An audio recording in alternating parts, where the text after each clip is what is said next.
Hey, yeah. So, I went to yeah. say hell yeah, and I said hey yeah instead. Hey, yeah. Hey, yeah. I mean, it's. I'm just thinking of the song Hey Yeah by Outkast now. Oh my god. Yeah, Yeah, it you took know me a the second hey to yeah clock on, yeah yeah. yeah. Oh, I haven't thought about them in years. What a group. Did you That know the lead tune singer from slaps. Outcast was in a film with little old Mark Wahlberg? Oh, I do know. I can't remember the name of the film, but Um, yeah. Four I've been Brothers. to his restaurant in London. Oh, Cool. cool. He has a Outcast restaurant? That's or cool. Mark It, Wahlberg? Mark Wahlberg. Okay. Oh, that's still cool though. It's called Wahlburgers. uh, Wow, that's awful, but I kind of love it. oh, I may nice. have to mute myself a little bit because I still haven't eaten yet, but it's all good. I can just push to talk. Cool. Well, exciting. I'm drinking Okay. tea. Amy's eating. Ooh. David, you gotta be consuming something too. Preferably not I have yourself. a bottle of water. Well, do you know what Oh, that'll get do? you being all healthy. You hydrated. So hydrated, David. Filthy, healthy people. The bane of existence, that's what you are. Oh dear. Right, so, hello everyone. Hi Hello hi. there. Hi um, hi. yeah, so going back to a recorded one because we couldn't get through all of Bly Manor in 3.5 hours. So we're There's gonna so much continue to talk now. about. I know, There's much good stuff to see. It's not like, our fault we got opinions. I. if ever. Uh, but yeah, imagine if we did Hill House again, going into depth as much as we do now, 3 weeks Very on. true. It'd be like, Oh, oh, big. Imagine if we did our original plan where we were going to do Hill House and Bly Manor in Oh one God, yeah. episode. like Haha. No. 16 hours later. Right. But Imagine if there was a third series, we literally would have done the 24 hour. We would have done the 24-hour stream. yeah, I mean, this is very true. Ah, right then. So we stopped the stream after talking about episode 5. So Yep. episode 6 is, and next when it comes to talking about the Hill House, I mean Bly Manor, same thing. Is it though? Is it? Ghosts, children, hauntings, possessions. It's the same. Just the That's a lot standard of movies, cliche. though.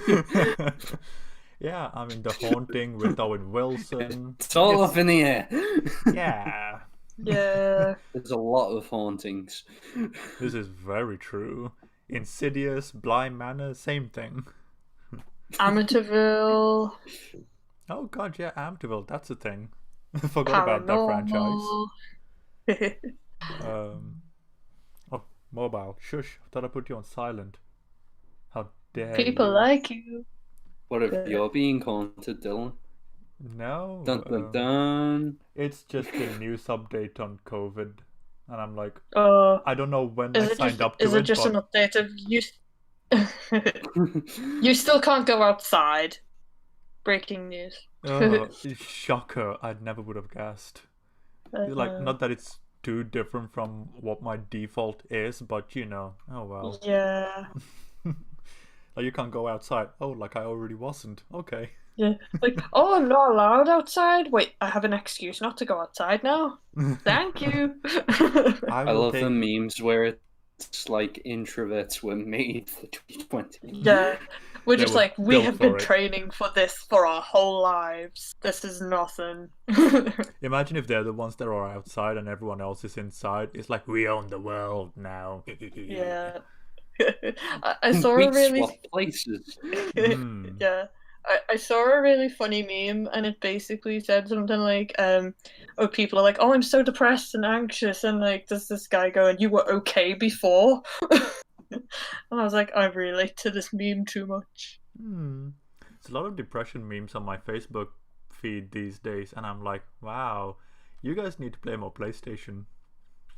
Oh no, I just find them really funny. Like, I just like laugh at them. And just get a shotgun and beat demons up, man. That's all you need. So yeah, I just play The Sims and then I live vicariously through my Sims. I That can't that like does it for me. I can't play Sims for real. I always end up just going, That's okay, fair. so how many people can I have sex with before I die? That's Okay, my then. That's a fair way to play Okay. it. that's literally my Sims experience. Because if I try to actually play Sims as it's meant to be played, I'm like, no one's living. Yeah. No, I actually get bored with it and I end up doing challenges. There was a challenge I did. It was called the Black Widow challenge, where you basically just go around sleeping and sleeping with and killing as many men as you can. And I'm like, yeah, Oh, this is fun. as you do, I guess. I I mean, we've got the don't know Zodiac what killer. that says about me. We got the Zodiac killer, the Craigslist killer, and then we got the Killer Killer. We'll figure out a better name for it later. Eh. Ooh. Anyway, sorry for veering off onto The Sims there. It's alright. It's alright. I mean, that's essentially what haunting is, isn't it? With Flora and her dollhouse. Sims. Oh my god. Oh, I should make all of them. And I should try and like act it out. That'll be fun. Giving me ideas for The Sims. I don't know.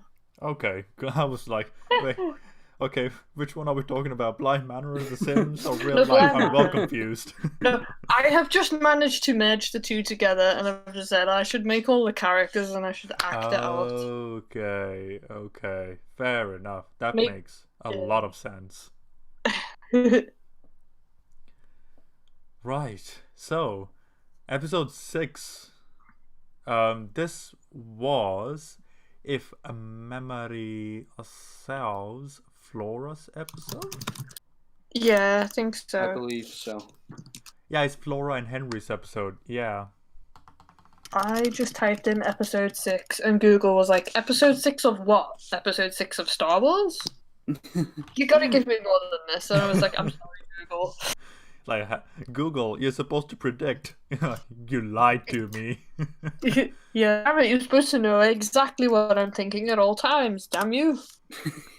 Yeah, I mean, this is the We're one. literally doing a podcast. Yeah, it's What like, do you think we're talking about? get on it, Google. God. But yeah, in this one, we got quite a lot of development with regards to the actual family, Flora's family, the Elliot's relationship with Elliot's brother's wife, and then Yeah. Miles. Stuff. Like, I'm sure I could have explained that in a simpler, not a simpler, but a quicker way, but it was just the first thing that came to mind, so there you go. I just love the fact that you call Henry Thomas Elliot. Yeah. He'll always be Elliot, you know. I mean, that's true. That's true, but I do love him in other stuff as well. It's like, you know what I just realized? In Bly Manor, he finally called home, but no, everyone just kept thinking he was someone else. Oh, no. That's true. Someone has rated this episode as 2 stars. Disappointing. Yeah. After 3, out of Whoever 3.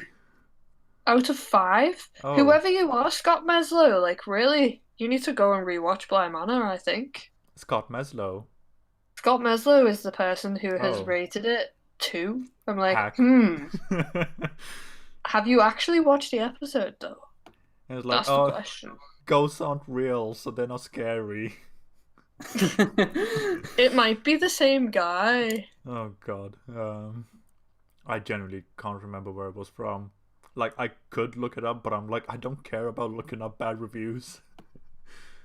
You said it was the Guardian, didn't you? It's like, that's off the top of my head where I would guess it's from. Like, I just To be remember fair, being this is from ramen. Vulture, Oh, Jesus.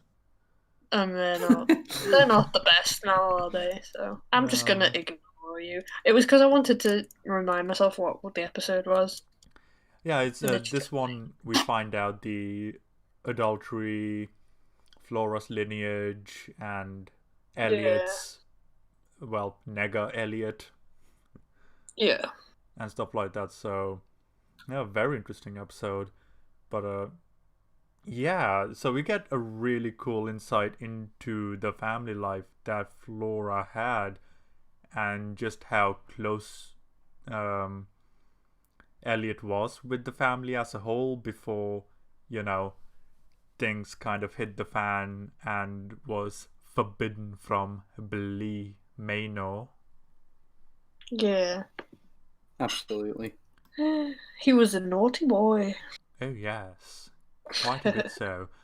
So what did you guys think of the brother and the wife? Um, I you could see they were not in a happy marriage. Like I was just watching it going, why are you two together? Like Yeah. seriously, he's never home.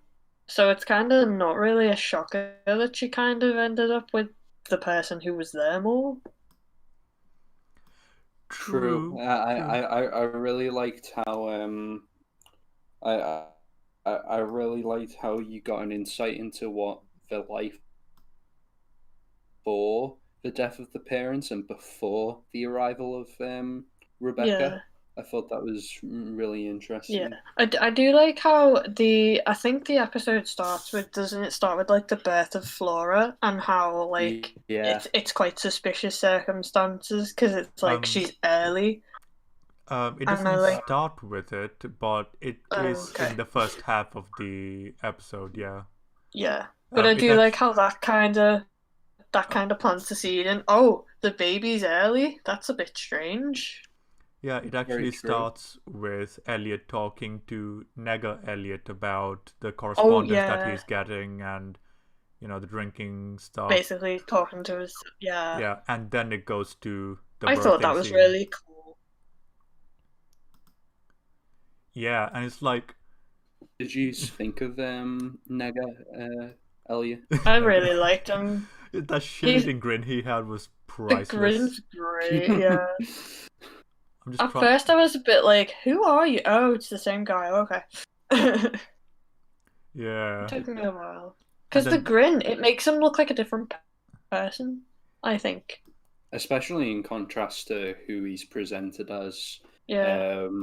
and through the rest of the show.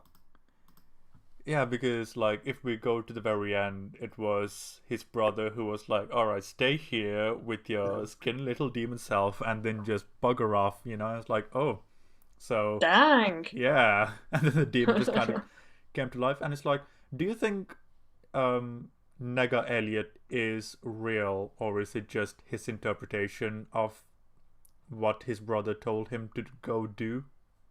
I feel like it was always there, but I feel like that was the turning point. Like, that was the kickoff of him being like, I am a deplorable human being. I cheated with my brother's wife. And then basically, because he was called a devil and stuff, I think maybe he took all the words that the brother called him and it just sort of fed it more. So I think he already had like this view of himself. It just took like an extra thing to make him really start seeing it. So I that don't was know. the catalyst that externalized him, so to speak. Yeah, I think like we were talking about with Would recommend setting up a hotkey to ghosts discuss not always. Ooh, Whoa. Hang what on. happened there? Hang on. Sorry. Um, It's Ryan okay. was just started talking to me and I like, it's Oh, okay. I was I'm like, sorry, whoa. everybody. It's okay. It was just me. My voice went deeper there a little bit. I have a cold. I It's was like, okay. whoa, there's an echo in here somewhere. Where's that coming from? It's like, oh. No, it was just me being handed food and then Ah, being told that I should have a hotkey, and I'm like, I'm fine. I mean, okay, could help to be honest, but it all depends on what you're True. doing, I guess. I'm only eating curry. I can Okay. eat curry and talk. All right. So, David, what were you saying? Oh yeah, I kind of saw it as do you know the way that we were how You cut out. ghosts aren't Oh always. no. Oh, did I? Yeah, you cut out after you said, Oh "Do you know the way no. how?" I'm just Oh, gonna mute one sec. am I okay? Yeah, you're fine now. You just cut out just after you said, "Do you know the way?" and then you just started after like 3 seconds. That's all. Oh, okay.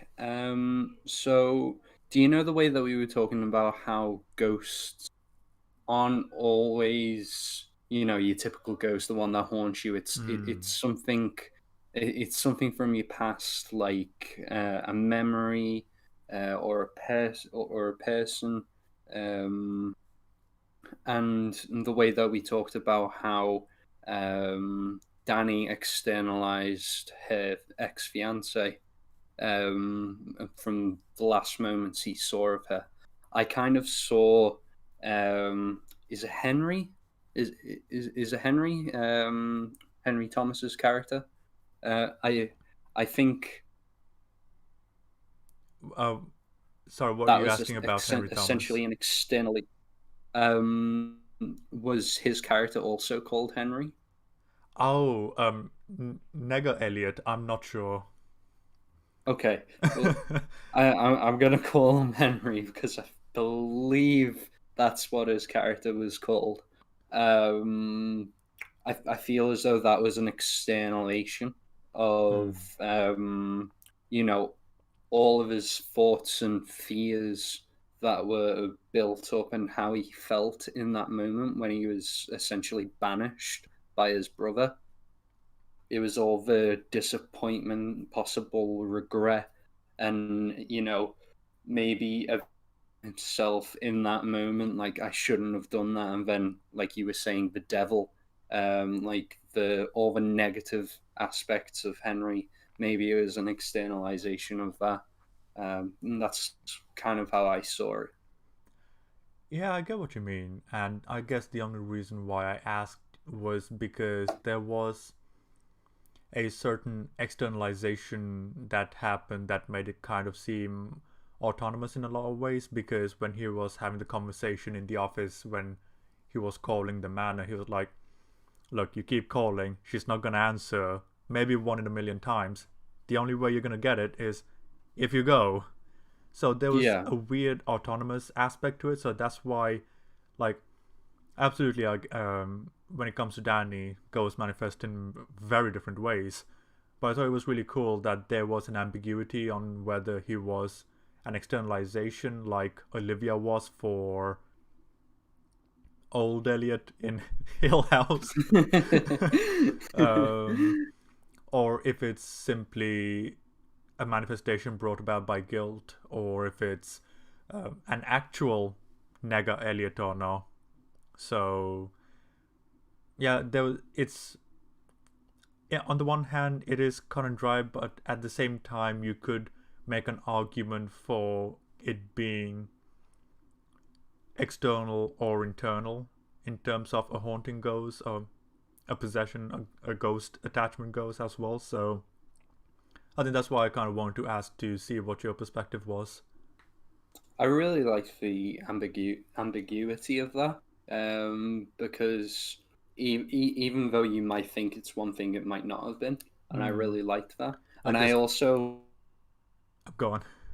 like how they mirror the shot from Hill House, the shot where Henry is lying down, and then Nega is just right above him. It reminded me of the scene where young Nellie is lying down, and then the broken neck lady Hmm. was above her. I really liked that callback. Yeah, true. um but yeah, also, like, it's weird how Nega Elliot isn't solely like devious. He was like, okay, look, if you're gonna be moving on, you gotta go to Bly Manor. So he, in a way, despite him being a manifestation of the perceived wickedness within Elliot. He was like, okay, dude, if you're gonna be moving on, you gotta go. I'll stay as long as you stay here, kind of thing going on. I thought that was really interesting too. Yeah, same here. It was kind of like his own mind being like, you've got to get out of this. I'm only going to disappear if you move on. Which, again, grief, man, exploration of it. A wonderful work in this show. Got it with Danny and Absolutely. Michael Jackson, and you've got Elliot with Nega Elliot. It's great. I really like the contrast between Danny and Henry, because at the end of the day, especially with the reveal of him being Flora's father, it's essentially the parental figures, and because Henry's essentially out of action, Danny's taken up the cause as the nanny, or the au pair. Is that what they call her? The au pair, yeah. Yeah. Yeah. So I really liked the fact that they're both dealing with this sense of guilt, and they both have their own ghosts. And Danny's able to move on from that. And then Henry is still haunted by that until he decides to go to Bly Manor towards the end of the season.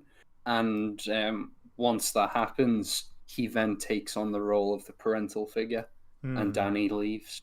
I thought that was an interesting parallel. Yeah. I also liked how it was revealed he was the one making the phone calls, and he couldn't bring himself to talk to, or he was like hoping Flora would pick up. Yeah, absolutely. Because like when you find out when Peter Quint was dead all along, you're like, okay, so who is doing the calls? And then when it was revealed, like he can't. Yeah, like he can't make the phone call, so who is it? And then it's like, oh, wow, and that's very grim. Yeah, and it's great because there's only one other person it could be, because the show has already established who's going to be focused on. But when it was revealed, you're like, regardless, and it's like, oh, that's great. It doesn't need. I mean, it'd be a bit weird if it was never revealed that, who called them, but even still, I think if you didn't have a reveal, it wasn't really a major thing that you needed to know. Yeah, absolutely. I suppose it's the reinforcing of facts that was really interesting. Like, there's only one other person it really could have been, but it actually is that one person, so there you go. You can have that juicy little payoff rather than it's like, oh, it was this person that we didn't know all along. Yeah. I feel like that would have definitely cheapened it. It would have been like, well, we don't really care if it's not someone who's connected. But when you're like, oh my god, it's Flora's uncle who is actually her father, it's like, wow. Yeah. Like... And then part of you is like hoping she answers for him, because you're like, oh, that's really sad. And I thought it was a really good detail. An example of how it doesn't pay off. It's just immediately I thought of The Last of Us 2. It's like when you're playing as Abby, you go to the forward outpost and this really tense moment is like, oh, Danny's been killed. And it's like, oh my god, Danny. And I was just like, who the fuck's Danny? Did we kill him? I don't remember a Danny, but was he the guy with his car? I looked at him. No, he's not the guy with his car. Who the fuck's Danny? He's like, oh, guess you guys are broken up about it. Okay, well. Like, oh no, he's dead. Yeah, it's like Owen killed him. Who the fuck's Owen? It's like, oh, okay, well, okay, never mind. I guess that happened. Yeah, it's like, okay, sure, let's crack on. We've still got 10 hours left. It's like when you start watching a show and they introduce a randomly new character, and like maybe you've missed a few episodes, so like you like the introduction and you're like, who's this person? Hello. Yeah. Yeah. But it's also really cool how I think it was in the first episode during the pub, after they had the first interview, Henry and Danny were like, oh, we're a lot alike in a lot of ways. We're both going through things and we both have catches to deal with, so to speak. And when we see this episode, we see just how similar they are in a lot of ways, because a lot of both of their ghosts are manifested as a result of the trauma, as a result of their direct actions, intentional or not. And I thought that was really cool. It was very cool. It's amazing what you can do when you plan something out. Mm-hmm. Is that a dig at Star Wars? I should dig at a lot of different pieces of media today. I mean, like, no joke, literally, because I'm doing some redrafting work on Ilona, and the script got longer by 2,000 words, so it went from 20,000 to 22,500 words, and I'm like, oh my god. Jeez. It is officially over the length of a quarter of the first Harry Potter book at this point. Like, That's is amazing. Oh, That's a long boy. I know. Like, it's a Can good you thing I broke publish it up. that? It's like like Waterstones, a critique of Ilona Holmes, the Netflix film. Spoiler alert, it's not good. And then Netflix rings you up and it's like, I heard you made a book. I mean, you could I say do that. love the bit. I do love like at one part of your video where you're just like, something about it. This would make it good, or like something about it being good, and then you just go, it's not. That would have worked if I hadn't like. Oh, what? Jesus, because I do that a couple more times, so I'm trying my best to remember which part it was. But if it's the first, I think I remember. Is it like, it could be about her learning the difference between being alone and being independent, and then I just carry on with the definition of being alone and independent, and it's like, it's not, and then I just carry on with the next point. Is that the I point? remember yeah. You just go, that. it's not. Carrying on. Yeah. There's a couple more times I do that with, and it is shocking how much potential was lost in Ilona Holmes. Like, I watched your video this morning and I was like, wow, we're only at the train sequence. I know, we just covered 6 minutes, including the opening. I talked about the opening credits for like 5 minutes. Like, literally, the logos are pretty. Impressive. It was impressive. Like, the colors are wonderful, the logos are great, and the music's boisterous as well. Oh yeah, and there's a film. It's kind of like Mortal Engines. You're like, oh, this opening sequence is great, and then you get to the rest of the film. Yeah. Oh Jesus, yeah. I was actually considering watching the opening of Mortal Engines when you told me it was out on Netflix, and I was like, nah, I've got better things to do with my life. No point in remembering that there's a film afterwards. I know, right? I'd be like, oh, that's a cool trailer, and then just wait infinitely for the film to come out. Oh yeah, Bly Manor. Oh yeah. Shockingly. But in this episode as well, we get a lot more into Flora, who she got the house from, which as it turns out was Henry. And this is the episode we got that epic monologue by Jamie, the absolute Chad, talking about flowers. Okay. I love Jamie. Like, that monologue though, like, by the time she finished, I was like, do you know what, Jamie? I absolutely agree with you. Plants are cool. People not worth saving. I'm with Thanos. Just wipe them all out.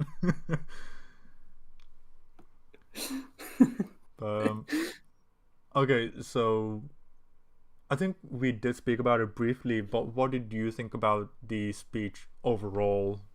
And how do you think it ended? And how did your feelings on Jamie change or improve? Whatnot? Amy, would you like to go first, or? I don't know, I thought she was eating, so that's why I asked you first. Oh, okay. I really liked it. I am very sorry, guys. I am just having to deal with a tantrum of magnitude proportion, so I will be right back. Oh, no problem, Okay. no problem. We'll hold the It's all fort. right. So, David, what did you think? I thought it was a really great monologue. As we've said on a number of occasions, the Haunting series has a great many of monologues. um, this is certainly one of them. I really think that not that we needed a lot more establishment of of Jamie's mindset, because I think that we had a great deal of establishment, but I really think it cemented how she's not as communicative as she is, and as well as she can talk with people about their feelings. You really get the sense that she doesn't really like people all that much, but these are the people that she connects to, especially Danny. And I really like that, and especially when you think about what they do towards the end of the series with the character of Jamie. I just thought it was really special. And it just made me love Jamie all the more. Yeah, absolutely. I don't think. I think I was pretty much on the same boat as you because, like, Jamie was already top tier along with all the cast members in the show, but that monologue, like, it fully articulates why she is the way she is, gives some history and why she behaves the way she does, why she focuses on the plants as much as she does, especially when she goes on that tirade after Miles destroys the roses, violets, lilies, whatever they were. And Yeah. even her kind of standoffishness when it comes to people at times, because like she's more than willing to hunt someone if she needs to. So that's but she's also incredibly protective about the people who are close to her, like the people at Bly Manor itself. So it does a fantastic job of properly articulating everything about her into and condensing the essence of her character into a single monologue, and I thought that was masterfully executed. Yeah. Absolutely. Are we on episode 7 then now? Episode No, we're still on six. episode It's 6. still episode 6. Yeah. Okay, no Yeah. problem. I couldn't. I'm trying to remember, and kind of some of the episodes are all blurring together. Yeah, I'm sorry about that. That's fine. It's okay. Just been having bedtime issues lately. Oh. We all know that feeling. It's like rite Yeah. of passage. Yeah.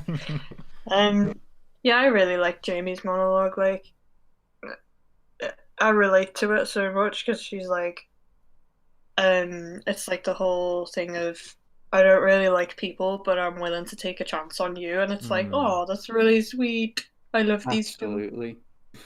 Yeah, It's just so well written.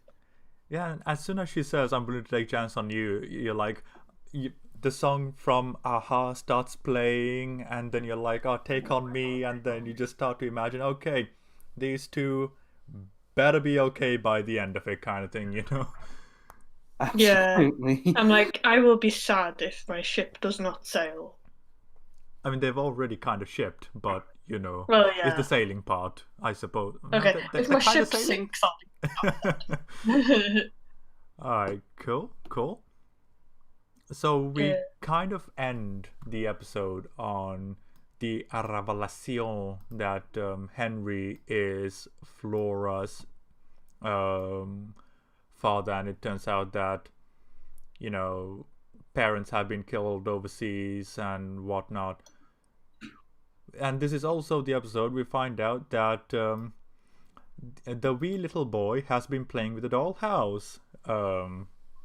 And this is the episode where it's like, oh, so this is the one who's been moving the things around so that Flora knows exactly where all the little ghosts are.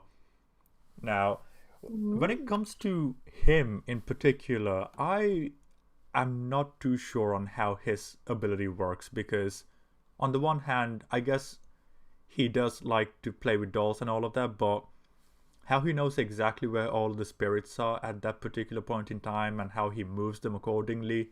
I'm like, okay, does he have kind of like a Wi-Fi system going on there? Like his mechanics aren't incredibly well defined, but I can just chalk it up to they're all kind of connected to the gravity well that Viola has created, and they've all kind of got like a network going on that allows him to know where everyone is, kind of thing. Like, did you guys have any issues with how he works, or was it just me wanting to justify something?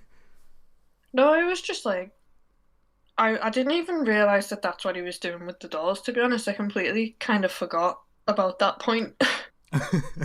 Fair enough. Fair enough. But yeah, like I think if I go back and watch it and I notice it, it will be a bit like, how does he know? Hmm.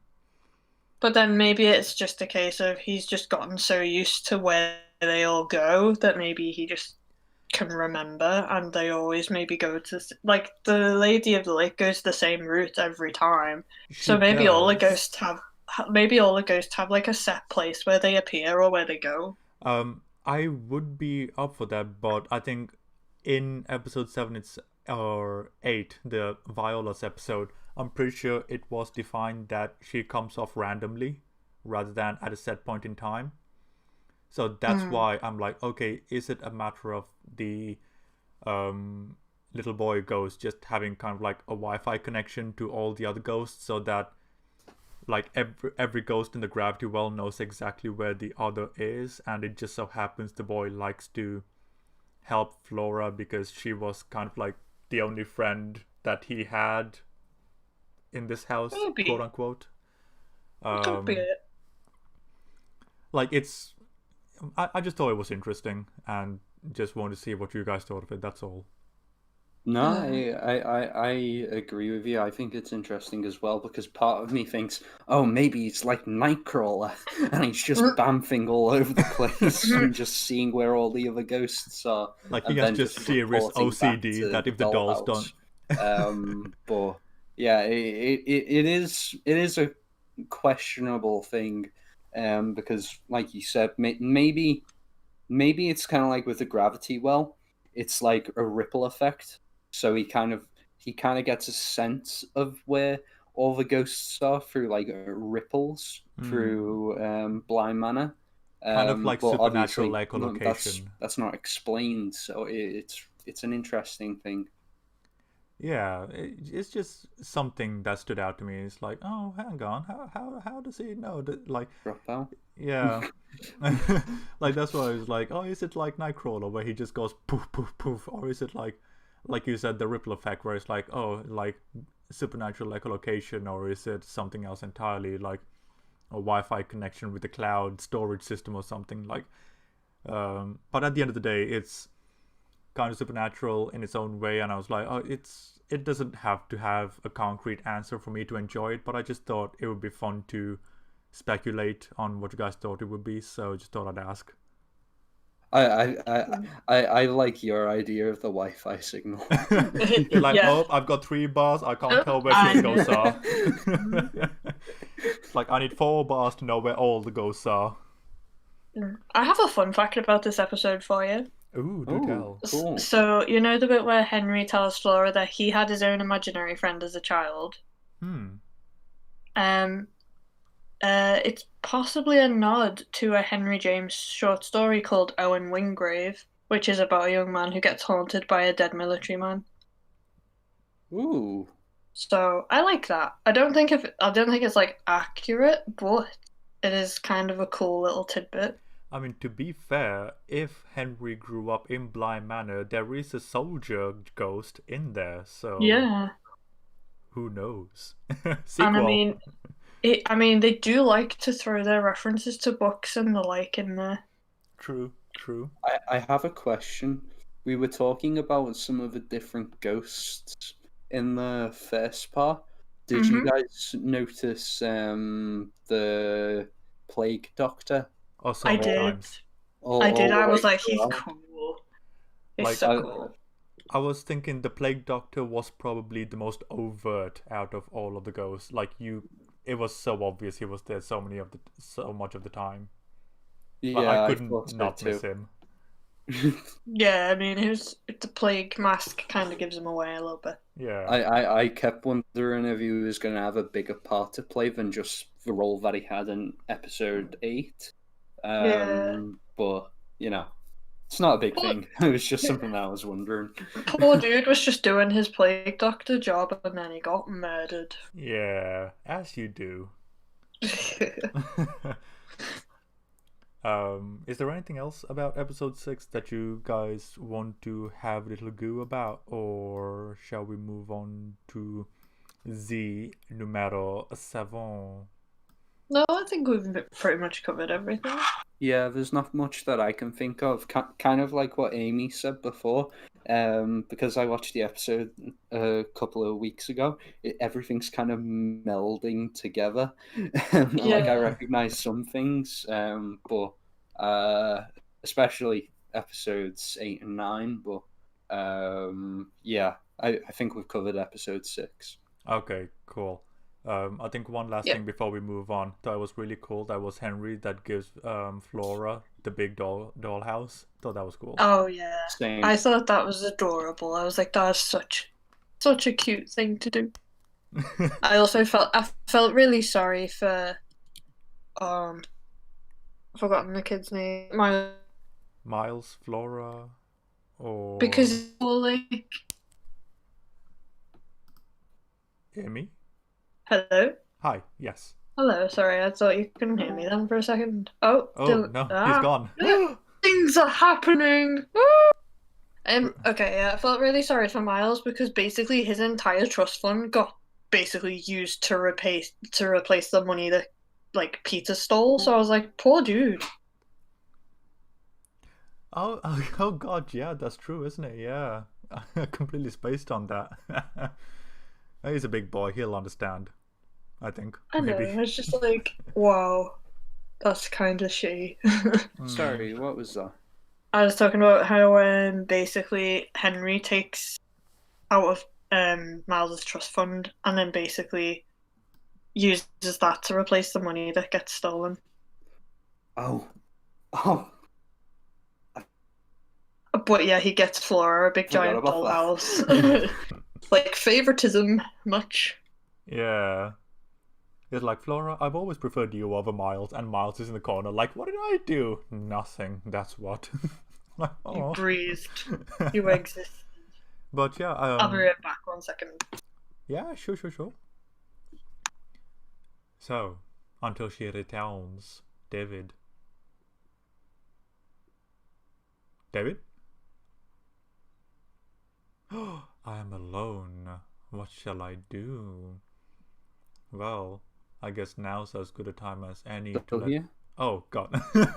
I thought I was alone, Am so I I was talking to still myself. here? Hi, I can hear you now. David? Is it working? I can hear you. I can hear you. Can you hear me? Hello. Hello?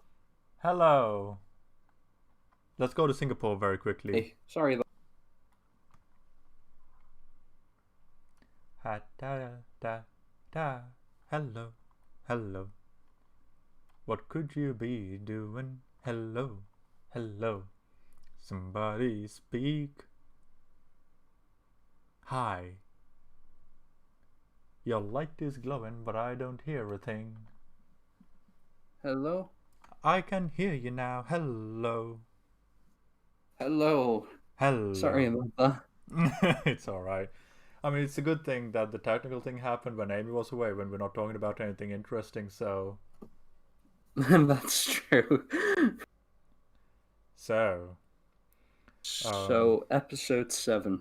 Episode 7. Yeah, we ended the episode with Danny Am I getting still kidnapped. Yeah, you're still here. That's good. Yeah, so we ended the previous episode, episode 6, by Danny getting kidnapped by Miles, Flora, Rebecca, and Peter. And that's exactly where we start the episode. Bound and gagged. Yeah. Ooh, yeah, fun times. Just what you want. I mean, it depends on Being the context, you know. gagged. If it's a bondage session, absolutely. If it's a kidnap session, not really. No. Context is key there, yeah. Yeah. Oh, this is the Two Faces Part 2 episode. Yes. Oh, this one's got a 5-star rating. He really liked this one, apparently. Oh Oh, that's good my. then. Double standards is because Peter was there, wasn't it? Totally. But yeah, this is the first episode where we get a hint towards Peter's personal hell, Rebecca's Yeah. heaven, and just how the ghost mechanics work when it comes to possession. So that's very cool. What do you guys think about Yeah. the ghost mechanics as far as like the entering and the repelling and stuff like that? Like, what do you guys think about it? I thought it was really well executed. You know, considering that we didn't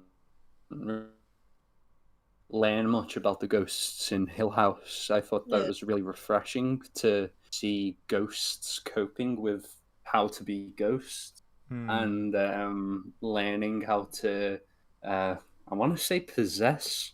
Yeah. Yeah, Possess essentially. people. Possession 101. That should have been the name of the episode. It should be.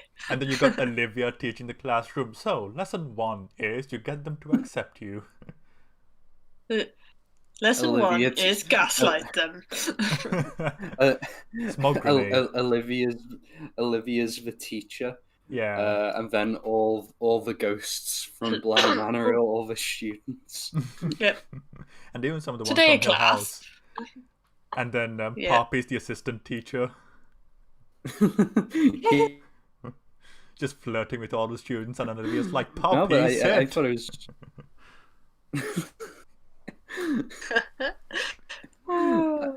I thought it was really well done. Yeah, I liked it. I liked the personal hell theory. Or, like, I like the personal hell, like, thing. Because clearly he didn't like being in the same room as his mum, and you're like, whoa, what did this woman do to you? Yeah, Absolutely. And then the more that was spoken about, you get the feeling that that was the reason why he was maybe compelled to do what he did before his death, as far as Yeah. robbing everyone goes and running away to a different country and all of that. So it helps recontextualize his actions all the more and showing just how desperate he was and reinforcing the possession aspect of it as well. Like, that one scene does so much to just add Yeah. context, recontextualize, develop character, and reinforce character. And I'm like, oh my god, like, writing, it's great. Love it when it works. Absolutely. It kind of explains why he was trying to rob everyone, because I was like, this dude's just a jerk. He just wants to rob everybody and Yeah. boss Rebecca around. And Called then her it's like, Rachel by accident, oops. and then it's like it hints towards a much darker past where he may have done something Yeah. against his will that he's not proud of, that people can hold as blackmail.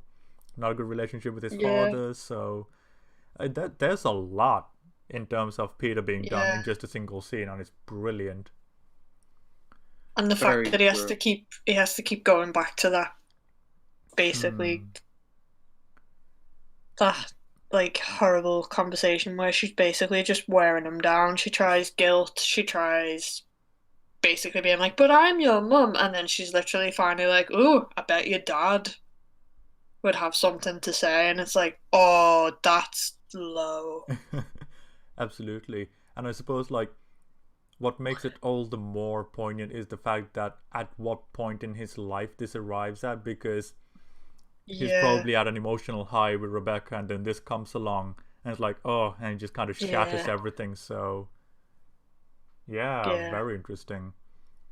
It's so I like have to praise the sound design for this because you know the bit where he's trying to basically force himself to stay in the attic with everybody who's tied up and the kids and stuff, Hmm. but he keeps hearing the knocking and it gets louder and louder until literally it just pulls him out. I was like, that is so good.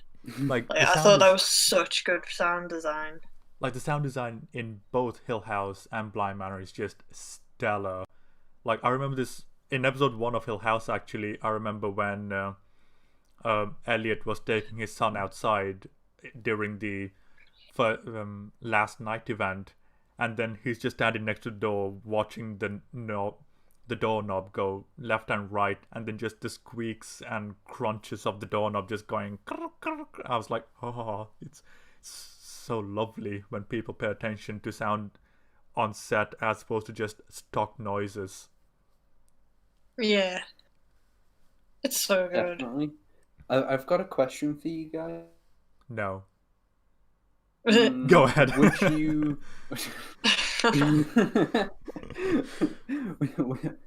would you consider Peter Quint to be the quote unquote villain of Bly Manor? Sorry. It's all It's right. okay. I was so shocked by the question it made me knock stuff over. No. I don't know. I mean, I feel like um, he's framed a lot more evil in the turning than he is in this one.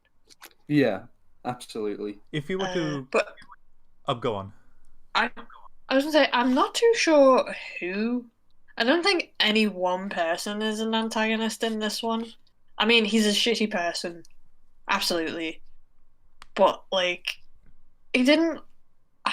I suppose I guess you could say so. He is the one of the main people who do murder someone else. Yeah, I'd And say Yeah. it genuinely does seem like he just murders Hannah because he doesn't like her. So I guess yeah, you could say he fits the bill of antagonist. But like then he doesn't kick off everything, does he? So yeah, like True. if you put a gun to my the head real and antagonist could be trauma. I mean, this is true. Like if you put a gun to my head and said, okay, who do you think is the antagonist of the show? It is probably Peter because um, he is the one who kind of kickstarts everything that's happening in this series in a really weird way, unintentional though it may be, and he is the one that is Yeah. perpetuating it. So, through the Yeah, conventions of the antagonist, I would say he does yeah, fulfill a lot of the quote unquote motifs. But yeah. yeah, That's the one thing that kind of bothers me. Like, I'll talk about it more in depth, like when we get to it. But near the end, where he literally just goes, "Okay, fine, I give up." I'm like, um, okay. It what do just you seemed like mean? I don't know. Like, it just seemed like I can't remember. I'm trying to remember like how. Like Where yeah, he'd say sorry to Miles. he basically backs down on everything and then suddenly goes, Do you know what? I'm sorry." And Oh, I so just like thought it was very much. It was like a very quick 180. so when it comes to the actual like when everyone's getting exercised moment when he leaves Miles's body, Yeah, yeah. um, I I can't remember why that happens, so that might be why. Like, I'm kind of missing the context. My brain is having trouble recalling the context because it just, to me, it literally just feels like 1 minute he wanted to possess them, the next minute he was like, I'm sorry. I suppose I this coming from me, I didn't have a problem with that because throughout the show you've seen him be quite close to Miles. You know, he's the one who gave him the lighter, the keys, motive, and stuff like Yeah, that. He does have quite a friendly relationship with Miles, and because of the situation that he was dealt from circumstances out of his control, like a literal force of nature killed him out of nowhere, and it's like yeah, because of the frustration and the fear and the desperation, he he was doing this to Miles, and I suppose it was the sheer amount of regret that he's feeling at that moment for what he's done to this person that he did in a weird way care about. yeah, That's like, okay, do you know what? I'm sorry for doing the things I did. yeah. So I feel like I was done. Yeah. I guess it does make sense, especially if he's just been exercised as well. It's kind of like he's finally like able to be well dead and not have to Yeah, deal with Hill House anymore. He's just dead and able to well do whatever dead people do after they die and with his last and stop moment, being ghosts. yeah, and with So his yeah, I guess in his last moment he was like, "Oh my, I did a lot of bad shit. I'm sorry." yeah, and plus it because it is Miles. Like he probably doesn't want his last moment with Miles to be like a negative one. So it's like, okay, with the last moment I have on this plane, I'm going to apologize to this one person who's been there, kind of thing. So that's what I took away from it. Yeah, I guess Yeah. so. Like I say, I think it was a case of I couldn't remember why that happened, but now you've kind of helped me like a bit more by because I couldn't remember the exorcism part. To me, all I could remember was him just being like, "I'm sorry." I can So just it just kind of seemed out of nowhere. That's fair. But That's fair. with the added context, it does make more sense. Oh, I'm hearing an echo Personally, from someone. I've got headphones in, so I've got headphones in as well, so I don't think it's me, All right, I'm gonna or it could be me. um because it's coming from one of you, but it doesn't really light up when Oh, I think it's fixed. Oh, nope, I heard it again. Damn it. Oh, okay. So I have to keep my headphones out. That's weird. Oh, okay. okay. When my headphones are out, it's not doing it. Wait, hang on. My headphones are out right now. I'm gonna put my headphones back in. Hello. Hello, is it still Hello. doing it? It's no, it's not anymore. Okay, I think I fixed Okay. it. Cool, cool. I think for me, I felt kind of similar to Amy when it first happened with Peter.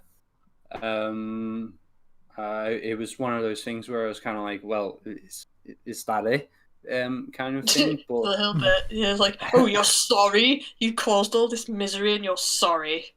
Good for you. but after some reflection, I kind of thought, well, if they've all been exercised, what is he really going to do? That's what I'm. Yeah, that's Like, kind of why I was like, exercising kind of makes sense that he would be like, okay, yeah, I'm sorry. like he's probably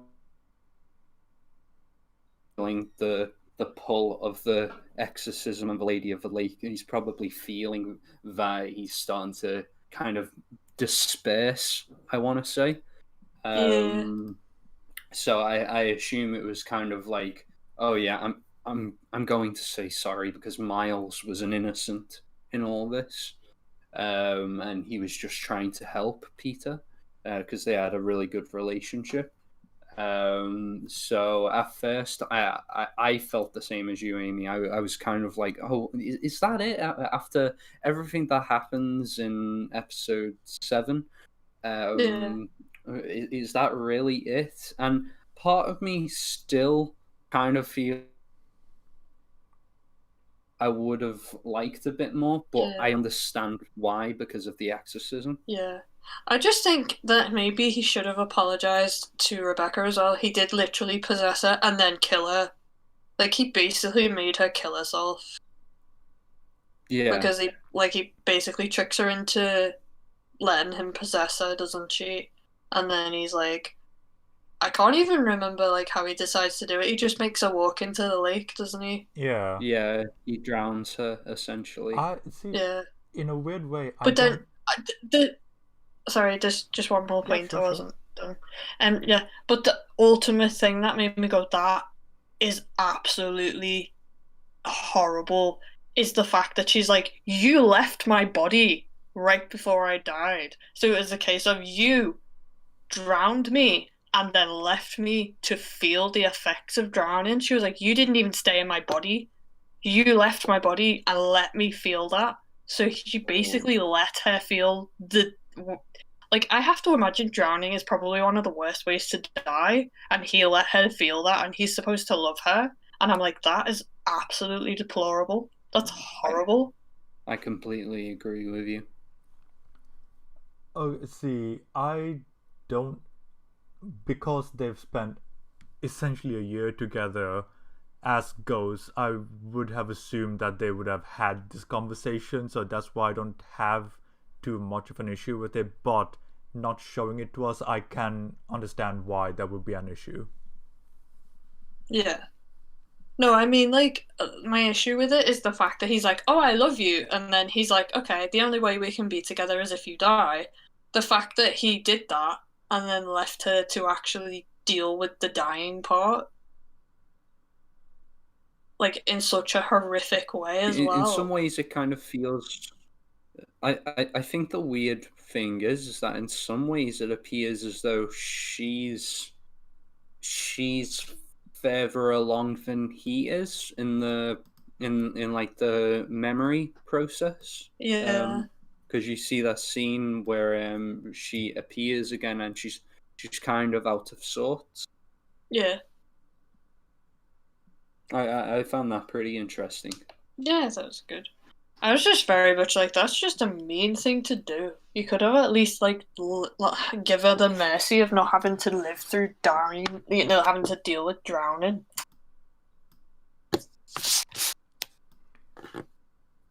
Yeah, I'm just trying to, because I'm watching the scene now, and I'm trying to figure out why he leaves in the first place, actually. Because she does argue with him. She goes, "You let me do you were." She was basically like, "You essentially may as well have held my head under." She doesn't say it specifically, but it's something along the lines of he might as well have took her head and stuck it underwater because he didn't stay in her body. He left her body and then she drowned. Yeah, because I literally just watched the scene now because I, for the love of me, couldn't remember why he left, and it's because he saw his own body rotting in the bottom of the lake, and that put him into shock, and that's why he left.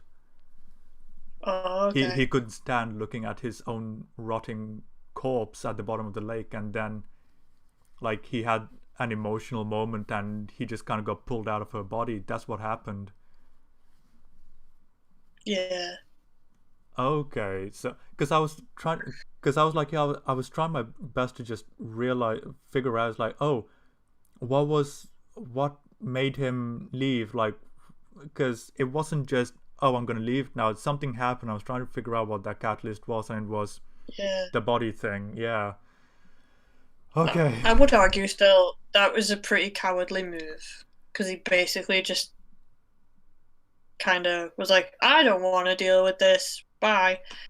Like, I think I'm kind of okay with it, primarily because the fact that he does establish he is still getting to grips with the ghost powers, and he does get kicked out sometimes when he loses control. And seeing your body rotting would probably get you to lose control regardless of what you want to do, emotionally, even as a ghost. So I mean, probably that's true. Like, thankfully, none of us know what that would be like. Not gonna lie, I don't want to see my own dead body as someone else trying to die. Yeah. So yeah. But I mean, if he really, I don't know, if he really wanted to, I don't know, he could have maybe chosen a different way to die. Like, why drowning? Was it because he drowned? So he was like, I know, you should drown too. Maybe it's because he didn't want her body to be found because he didn't know where his body was. True. He just knew that it was dragged off somewhere. So that's a good point. Yeah. Episode 7. Talking about ways to die. Is just utterly depressing. Yeah. Oh. Because, like, when you get all of the context, when you find, oh, it's like this is the way things happen, and it just becomes, oh, less than stellar in terms of, my God, everyone's just having a rough time of it all. Absolutely. Especially Danny, like, she's just sitting there like, what's going on? Yeah. It's like, I'm American, she's just like, I'm immune. Like, I deserve immunity from this. I came away to run away from it all. Now I've arguably landed in worse stuff. Like, thanks, Elliot. Okay, so this is the one before the penultimate episode where we got Viola, and I must say, I'm not a fan of how she gets grabbed by Viola at the end, the final stinger of the episode. Oh Um, yeah, I was like, whoa, hello. like, this is something I've hated in fucking Blood of Zeus. I've hated this in Umbrella Academy, when a character just comes out of nowhere and just grabs the protagonist and just says, right, or even the antagonist even, and says, right, you are saved or killed now, regardless of what was actually going on around them. Because, like, oh, Yeah. It did come like it did feel like she just came out of nowhere because like normal like even with Peter's death, it didn't feel like she came out of nowhere. It was like, oh, hello. yeah, Like you could see her walking and he just got in her way. But with Danny, it felt like where was she? Like did she? It was like she just appeared out of thin air and was like, yoink, hello. literally, because before that, they were running towards the exterior, towards the exit as well, so it's directly in Yeah, line with the path, and she doesn't change her speed. She just goes at the one pace, so she should be well by the church at that point, and a figure walking towards them. The fact that they don't recognize it at all, I think yeah, that's probably like, I understand why they did it, but I don't like that they did it. yeah. It was essentially like they did it for jump scare purposes. Yeah, I I I was okay with it. I feel I like they could have agree. had her I at think it would least have be been in the better. background of the scene or something, instead of just having her like randomly transport. like, I don't Yeah, know. like see her behind them as they're talking, or even maybe Exactly. Maybe Danny's trying to protect Flora, and Flora's trying to argue with Danny. You need to get out of Yes. her way. But Literally, Yeah. like, obviously, Danny's. Like if you I, literally any of those options would have worked. I would have I even I think that would have been better. I was personally fine with it, but I completely get what you mean. I think that could have been done much better. hang on, David, you're kind of being jittery with thy voice. Give me a sec. Okay. Oh, give me Europe.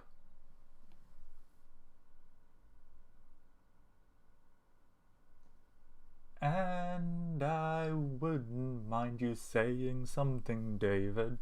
Hello? Hello there. Oh, much better. Um, so to carry on from that point, yeah, like, or even if you really want to have the jump scare, maybe as they were leaving, have a shot past Viola's room and just show the lady in the lake on the floor in Viola's bedroom, on like in its upright position, like it was in episode 2, I think, when Danny knocked over the doll in the first place. Like, a really quick shot of like the two of them running, trying to escape the house. You see the doll linger on it for like 2 seconds, and then cut back to the main hallway. They exit the door, bang, Viola comes and grabs her. I would have preferred that even. But because it just Yeah. Yeah. comes straight out of nowhere, I'm like, oh, really? Come on, you're better than Yeah. this. Especially because it's been set up completely to show that anybody who gets in her way gets dragged off. Or Like, killed instantly. yeah, or killed instantly, depending on how she's feeling on that particular night, I guess. I know, like, even that, like, it's something that That's a comes bit more similar prominent. to. Sorry, go on. It's okay. I was just gonna say it's a bit similar to like how the ghosts can magically change their appearance in Hill House. It's like, why does she like? What is the like difference between dragging people away and killing them immediately? I Like, know. I It's like, can't remember Suppose who she kills immediately. I guess we'll get onto it when we get to the um, later episodes, but she I kills forget. she Oh, she kills kills. Peter nearly instantly, and she kills Henry nearly instantly. But then Danny, she Yeah. just drags for like 10 whole minutes, and I'm like, what? Why? Yeah. Is it because I'm she's the like, why is protagonist? Danny still alive? Yeah, I was like, how is she not dead yet? She's been dragged all over the show. Like, surely she would have a head injury or something. She got dragged up the stairs and you could see her head bashing on every step. Oh, it's like, Like this ghost was not careful with her. She was just like, "You're coming with yeah. me." She literally snaps the neck of everyone else, but with Danny, it's like, oh, I feel like bringing you on a nice little walk. Come on now. It's like, hang on. That's not how Like you've been set up to you're coming work. with me. It's like, why is Danny not dead yet? Because I was Yeah. like, oh, that's interesting. Are they just gonna kill her now? Like, Yeah, like, I a would be bit like, depressing. oh shit, like, she's just dead now. But it's like, no, no, no, no. She's not dead. She's just going to be dragged around for a bit, go on a little walk. And I'm like, hang on. That's not how it works, though. Bly, what are you doing? Yeah, I was like, what?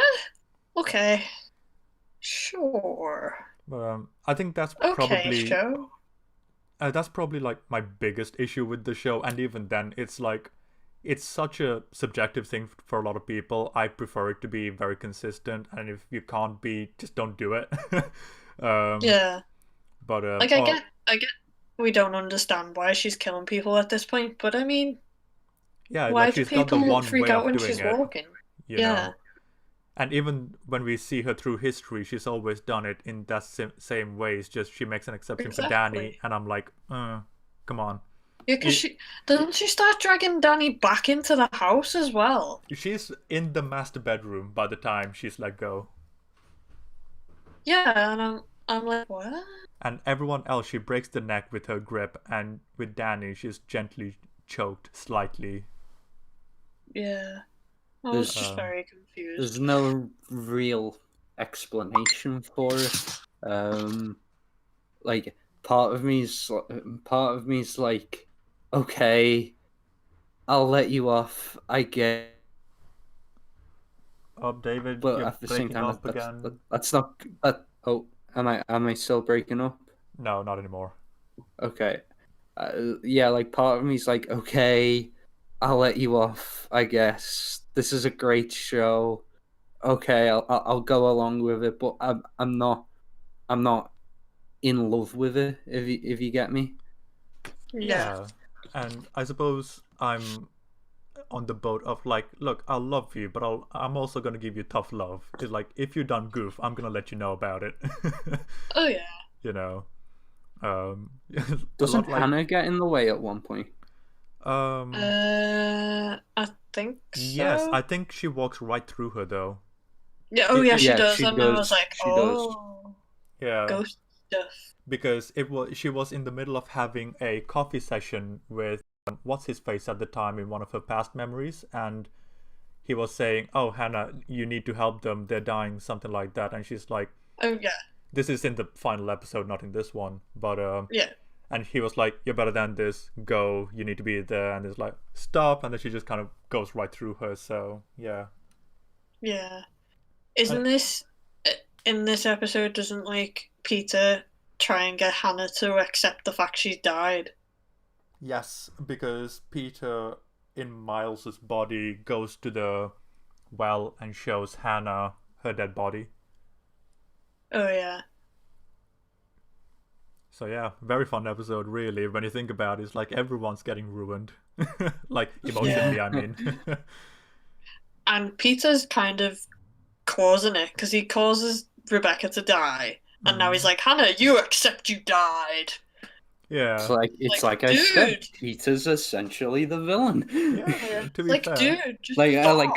quote unquote, like he's not the outright villain, but He's not helping things, is he? he's definitely the antagonist. Like imagine though, like this is why I'm kind of 50-50 depending on my mood, but imagine if the lady in the lake just happened to come out on a different night, or if Peter was already in one of the bedrooms, none of this would have happened. I know, That's if he'd true. have just not been out there arguing with Hannah, Yeah. wouldn't have died. So none of this would have happened if, like, on the one hand, I'm okay with it because the lady in the lake is meant to be like a force of nature no one can control. But on the other hand, I'm like, okay, that this seem like a contrivance depending on the day or mood I'm in, but on the one hand, they have portrayed her to be a force of nature, so I'm kind of 50-50 on that, but I'll accept it because of her, well, control pattern, or, well, behavioral Yeah. pattern, rather. Yeah. She angry. I still can't get over the when I watched episode 9 as she's getting dragged up the stairs. I'm just like, wow, okay, she's still going. Yeah, that's what I mean. Like, I was like, oh my god, she's still awake as well because she hits her head on literally every step, and it's kind of hilarious. Yeah. And It, she's it kind of slowly being takes away choked the out. dread. It's kind of hilarious because it's like dunk dunk dunk dunk. Help me. It was like I get that you're the lead, but all the same, like, Yeah, it's like, how are plot you armor's doing thick this? on you, bro. I Like, know. if I feel like they just wanted a scene where the ghost just walks around the house with her. or maybe even they wanted to have the jump scare, but they couldn't kill Danny, so they couldn't figure Yeah. out how to get her out of it until the master bedroom. So they were like, I guess she just gets choked the entire way there. I don't know. So they put themselves between a rock and a hard place, and they picked the rock, I guess, between the hard place. Maybe Danny just has a very strong neck. Oh my god, she's Heath Ledger from the Imaginarium of Dr. Parnassus. Yeah. Okay. Oh, if Oh, you I haven't watched that film in so I've long. never seen it. So. Oh, you should watch it. It's a bizarre film. like literally Heath Ledger survives a hanging because he puts like a flute down his throat so it prevents his windpipe from being crushed. Okay. So when no one's looking, he pulls himself up, gags the thing out, and then continues living with none the wiser. Yeah, it's just Okay. like, I'm alive now. But that's what I meant by that reference. But yeah, it almost feels like at one point I was thinking, wow, I guess everyone else was like level 1 and Danny's like a level 100 and the boss is like level 10 and it's taking the boss a real long time to whittle away the HP. It's because she leveled up when she accepted that she was like, I like girls. And then it was like, Like, level up. Plus Maybe 10, that's it. plus 10 charisma. Yeah. Um, No, plus 10 everything. oh no, it would probably be a force multiplier because it's taking her such a long time to die, so it's like a times 10 more like. But Oh, okay, then would that count as dexterity? I'd say it's more strength more than dexterity because dexterity Yeah, I means guess movement, so. whereas strength is resilience. Yeah. Okay, yeah, it probably would be like strength over 100 in that case for Danny Yeah, then. like if Danny was a Dark Souls character, she'd be a strength build. Oh yeah. Yeah. Um, okay, is there anything else about episode 7 that you guys wish to talk about? Because I'm running on dry now, and we're talking about episode 10. I feel as though we've talked more about the episodes around episode 7 than we Yeah. have Because it's so actually contextual episode to 7. talk about it, so it's only Very true. understandable. Very true. Yeah. And now we come to kind of an outlier episode, but relevant nonetheless.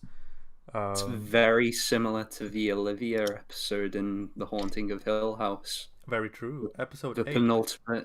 penultimate episode where we get a lot of context. Yeah. Yeah. And it's black and white to Which show I it in the love. past. I Yeah. loved that. Yeah, and it's loved cool that. because instead of saying, oh, 200 years ago, no, it's black and white, it's in the old days, get over it, now, Yeah. moving on. I didn't waste any time. I It's do like that. It's like Rhodey from Iron Man 2. It's like, it's me, I'm here, get over it, moving on. Yeah. I mean, personally, for me, I was like, the costumes alone would have done it, but okay.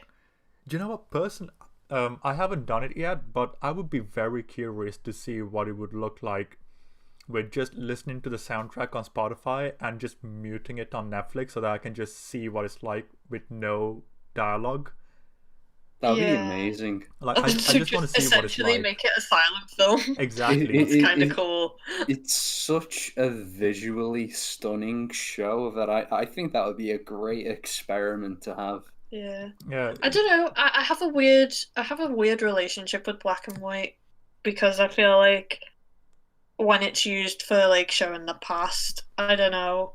I feel like it's a bit on the nose for me.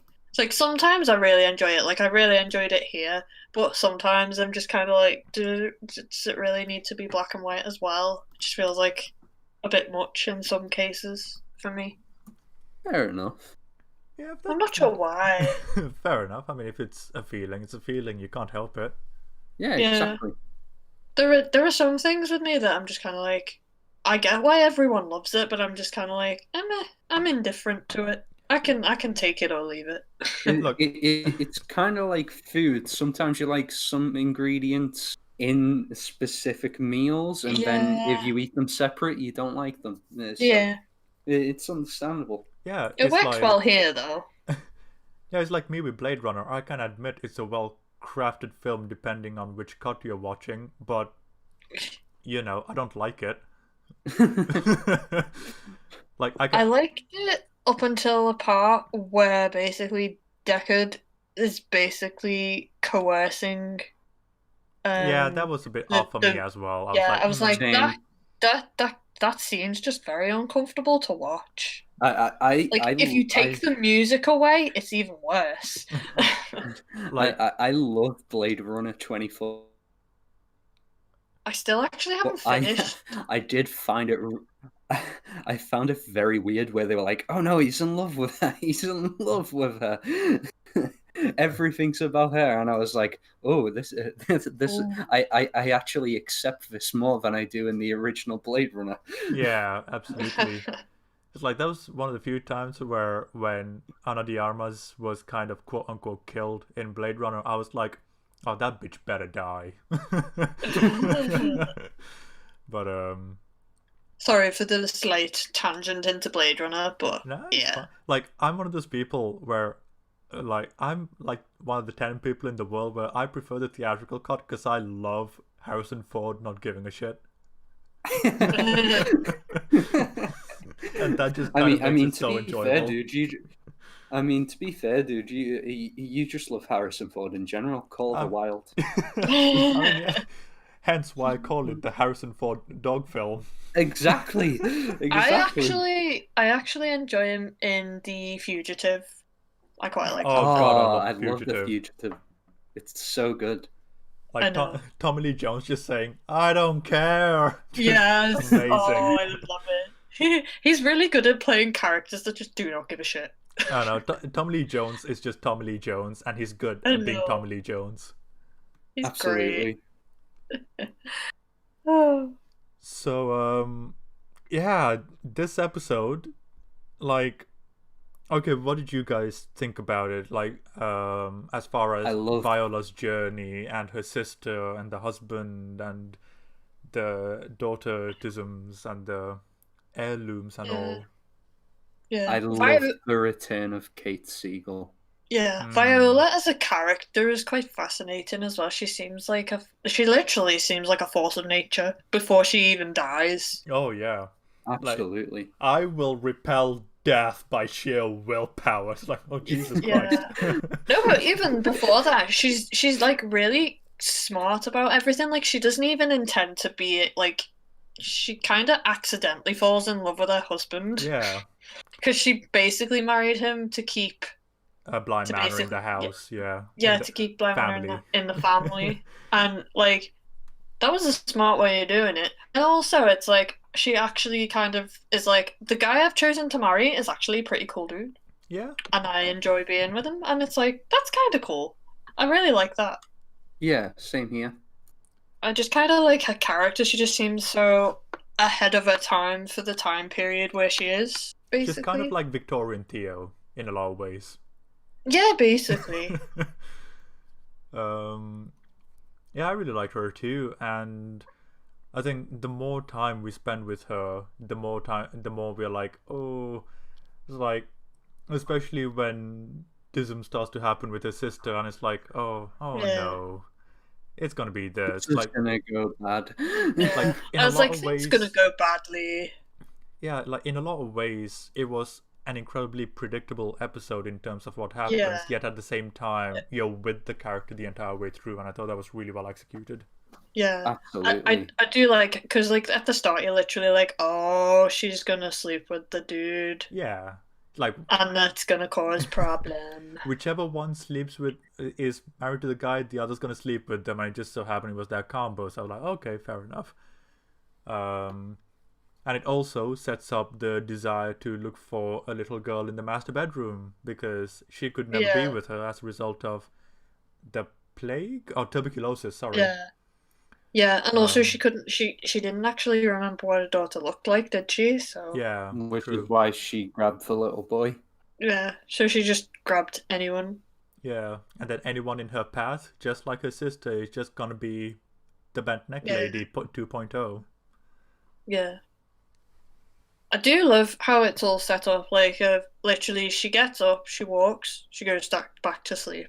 Gets Yeah. up, she walks, goes back to sleep, and she's basically stuck in. Like, I like the bit where she's like, literally, the chest of the heirlooms is basically a room that she's Mm. in with the Yeah, I thought that was heirlooms, really clever. and I was like, this is so cool. It was like a It's really clever sort of metaphor for purgatory and because it's a she couldn't go out until it got opened. and it's a great way of setting up a progression of time as well because, like, she starts off with definable features, and then as time goes on, the more she does it, the more it becomes an instinct, and the more she forgets Yeah, herself, and the more she does that, her physical features fade, and the same thing happens to yeah, the rest of the ghosts, and it's like, oh, what a great way of representing time and memory. yeah. Absolutely. I love how it's literally a case of she doesn't even remember that she killed anybody for a reason. She just remembers that she did. She walked, she killed someone, and then she went to sleep. And she doesn't necessarily have to kill someone, it's just someone just happened to be in her way. Yeah, So Part of me thinks that that instinct where if someone gets in my way, she's gonna strangle them. As though that is like, I feel as though that's tied to her sister yeah. yeah. The because she sister, breaks out of the yeah, she break, chest yeah. essentially I Mm. don't when blame her though, to be honest, because she was like, "This is for my daughter," and she was hoping that when the chest opened, she'd get to see her daughter. yeah, exactly. So essentially who anyone who gets in her way is essentially her sister Yeah, basically. because she wants to get to her daughter, and the sister gets in the way of that, Yeah, which is exactly what happened before she killed her sister. And I Yeah. feel yeah, as though that was a way of reflecting that. yeah. So if It, anyone gets in her way, same thing's going to happen. yeah. It was ultimately that you are stopping me from getting to my goal, and then the ultimate like rage because she remembered that she'd killed her. Mm. So I think it was like ultimately I'm so like twofold. You've killed me, so I can't see my daughter, and you've opened the chest that was for my daughter. So you've kind of disrespected me, and you're in my way, literally. Yeah. And it's a really interesting way of contextualizing the fear that Peter, Rebecca, and every other ghost in the house has felt because, like, you see Viola just slowly turn into a literal instinctual force of nature, and it's like, that's what's going to happen to all of us eventually. That's terrifying. I want to get Yeah, out. you would. You'd be like, no, thank you. So even if you're I'll not pass. so even if you're not on Peter's side, you really understand where he's coming from, where he wants to just get the fuck out of there and not turn into this force of nature himself. Yeah. Which is like I do considering. wonder what. Oh, go on. Sorry. I was just going to say, I do wonder if you consider what happened with Viola becoming the Lady of the Lake, it does make you wonder what people died in this world and how are their ghosts living out their purgatory Like, I think that's a really interesting thing. Can you say that again? You cut out halfway through the question. Oh, sorry. I just thought that it's interesting to think. Literally at the same Like point, you you cut said, out. everyone's going. It's like you say, everyone's gonna die at some point. So it's interesting to consider how do the other ghosts in the world have a path that is as clear as Viola's, and if they're at the center of their whirlpool, essentially. I think that's it's got nothing to do with the story that's playing out, but it's interesting in the broader context of the world. Yeah, I mean, oh, that just brings it to a whole different conversation, though, because if it's in the context of the world, then like just how many other gravity wells are there in the world? You know, like that brings up a Exactly. question is like, and just how often does something like this happen? Like, common enough that it is noticeable, but uncommon enough that no one reports on it. Like, there's a lot that can and cannot be done there narratively, but if we're isolating it to Bly Manor, it like it's interesting in two completely different ways because we're exploring the world in the macro and the Bly Manor as a micro. So in a really weird way, Bly Manor can be an interpretation of the world, but relegated to just a small plot of land. Very true. And it shows the history as well, the Yeah. history of the world, which I Um, think is pretty interesting because you see Bly Manor change over time. Absolutely. So we've got the plague doctor, the boy, the victims, the soldiers, all of them, and how they reside in this one place because they're trapped as a result of this emotional force of nature or gravity well, so to speak. Absolutely. Yeah. I mean, that was just a very efficient episode. I loved it. It was such a different It's very I tone. think so too.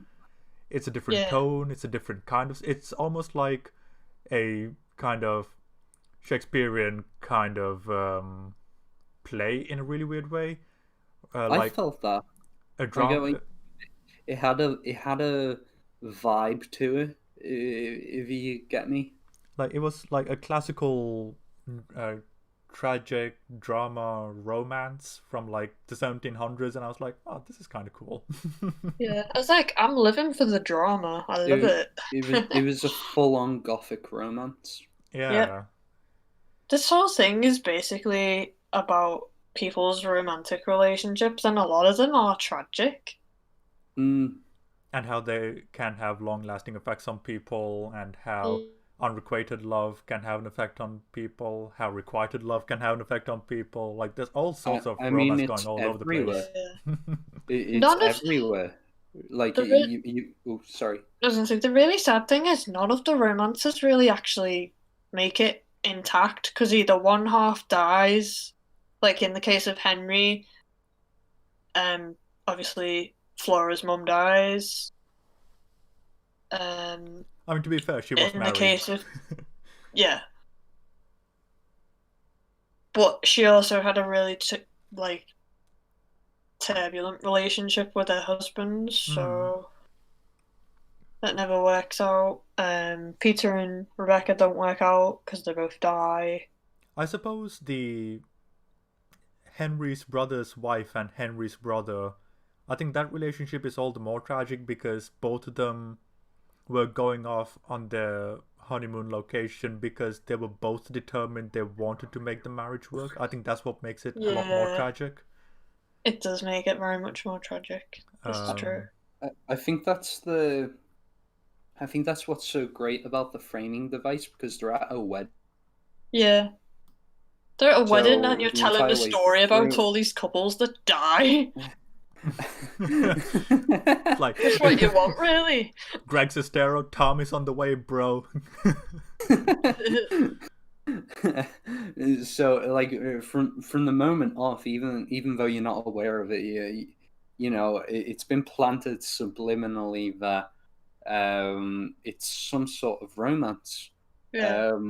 Because they're at a wedding. And then it's a ton of romances all shoved into one. Yeah, exactly. Yeah, like it folds in on itself. Yeah. It is quite funny though. Populating the story. Yeah, it is quite funny though. She's telling a story about a lot of failed romances, including her own, at a wedding, and you kind of can't really blame Flora for breaking down crying and being like, "What if he dies on me?" It's like, I would just love it if she just goes, "Oh, darling, it's okay. Everybody dies." Like, you're not helping. No, no. And then she just goes, "I'll just die a day before him. That way he'll have to deal with it." It's like, no. No. Yeah. No, don't put that on Flora. I know. No, I do like how she was kind of like just enjoy your time with him, basically, because literally that's all you can do. Mm. You never know how long you got with somebody, so And that's basically what they did. I think that's the beautiful thing about Bly Manor, because, as we were saying, it's a full-on gothic romance, and the beautiful thing is that we do see all of these shapes and forms. And sorry, you cut out there. You cut out. Oh, sorry. We do see all these relationships, all their shapes and forms, and pretty much every relationship loses a half of themselves. Like, Henry loses his sister-in-law. Yeah. And then Owen loses Hannah. Then Peter and Rebecca, and then later Danny and Jamie. And obviously Danny loses her fiance. And I think that it's really weird how they're all connected in that way. Yeah. And I say, I think you said it before, that it has unrequited love, it has requited love. Like, it has all different kinds of relationships that you would find in, like, a love story, because you do get a lot of requited. It's like a trope that you get in romance stories. There's a love triangle there somewhere. Oh, David couldn't handle it, so he had to go. Oh no, yeah. Ew, me talking about love stories. Hello. Is it okay? Yeah, it's okay. How far did I get in?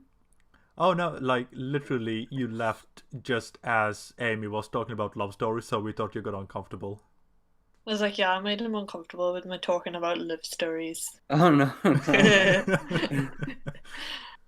No, I was just saying it's good how there's different kinds, because I was basically saying it's kind of a trope to have an unrequited love interest, like, floating around somewhere. Very true. Like, it's always the best friend character that's like, I love you, and it's like, why can't they? Why has it got to be unrequited? It just kind of sucks. Not saying like that doesn't happen. It's just it's always shown in an unhealthy way. I find. I suppose it depends on the film or story, really, because it's definitely unhealthy in Harry Potter, folks. I couldn't care less about Harry Potter, to be honest. I've watched each of them once, and I'm like, I'm good. That is fair. I'm just using that as an example because Snape has unrequited love for Harry's mother, and that's a big, massive plot point that they try to use to justify him as a good character, and I'm like, no. Oh, I haven't seen it since it came out, so I really can't remember much about it. So I'll take your word for it.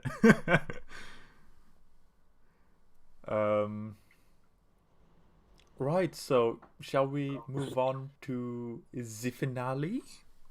Yeah. Time to go to episode 9. Episode 9. Okay, but before we do, I will momentarily go and use the little boy's room, and I shall return in a small moment. I shall. I always do. Wow, this one has a 3-star rating. Really? I thought the finale was great. So did I. We're not Um, listening to you, Scott Mello. I You're not very mellow for someone with a last name Mello. yeah, all these low ratings. And then he gave the one that we had issue with 5 stars. So it's like, we clearly aren't on the same page here, dude. I've got a question. Do you know when we were talking about the relationships in Bly Manor? Yeah. Did I cut out when I was like saying how the really beautiful thing is that there's all these interconnected relation in the series. Did I cut out at all there? Yeah, I think you cut out a bit, like, with the interconnected part. Okay. It's just that I was saying that with it being a gothic romance, I think that it's kind of beautiful the way that we see all these different relationships and their ups and downs. Yeah.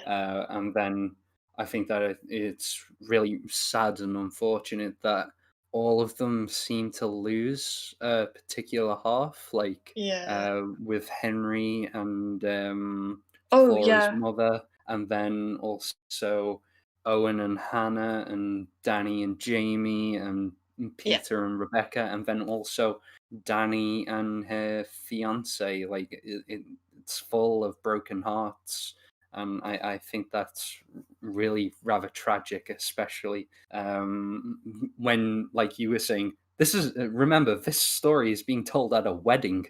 Yeah. It's kind of morbid.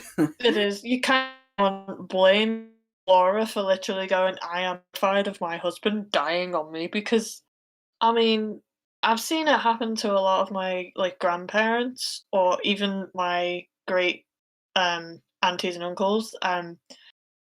My great auntie's husband, he died suddenly. Oh, It just came that's out of horrible. nowhere. Yeah, he just died suddenly, and you can see how much, like, she loved him because it still affects her to this day. Like, she still gets really upset talking about him, and it's Oh, like you can see it's had a massive impact on her. So it's like to go understandably. through, yeah, to go through stuff like I don't know, to go through all of your life together because they were married for a really long time. Yeah, that's really Um, sad. Yeah, and she was just a different person when it happened. So it's like it does really show, like when people are really in love with each other, like if they lose the person they're in love with, it clearly takes a toll on them. Absolutely. Hello, It's Dylan. I was just really telling about a very sad story of my great uncle dying suddenly and it impacting my great auntie quite a lot. Oh my, I came in at exactly the right time, I suppose. Jeez. Yeah. I would and like the whole bit where Flora's like, I'm terrified of my husband dying. I'm like, yeah, I don't blame you. I And I was suppose. just saying, like, it does take a toll. Well, I suppose everyone would be terrified of someone in their life dying, in any capacity, Yeah. really. Like, I'm sure everyone has at least one person. You know, not everyone's gonna be as heartless as I am. um, well, I'm not sure how I'm going to be able to transition from that. Jeez, that was heavy. Sorry. I'm sorry. I keep going into the heavy. Oh no, it's fine. I mean, you're welcome to talk about whatever you want. That's what we watch is all about. We're free speech. Yep. That's what we are. We're like UKIP. Yeah.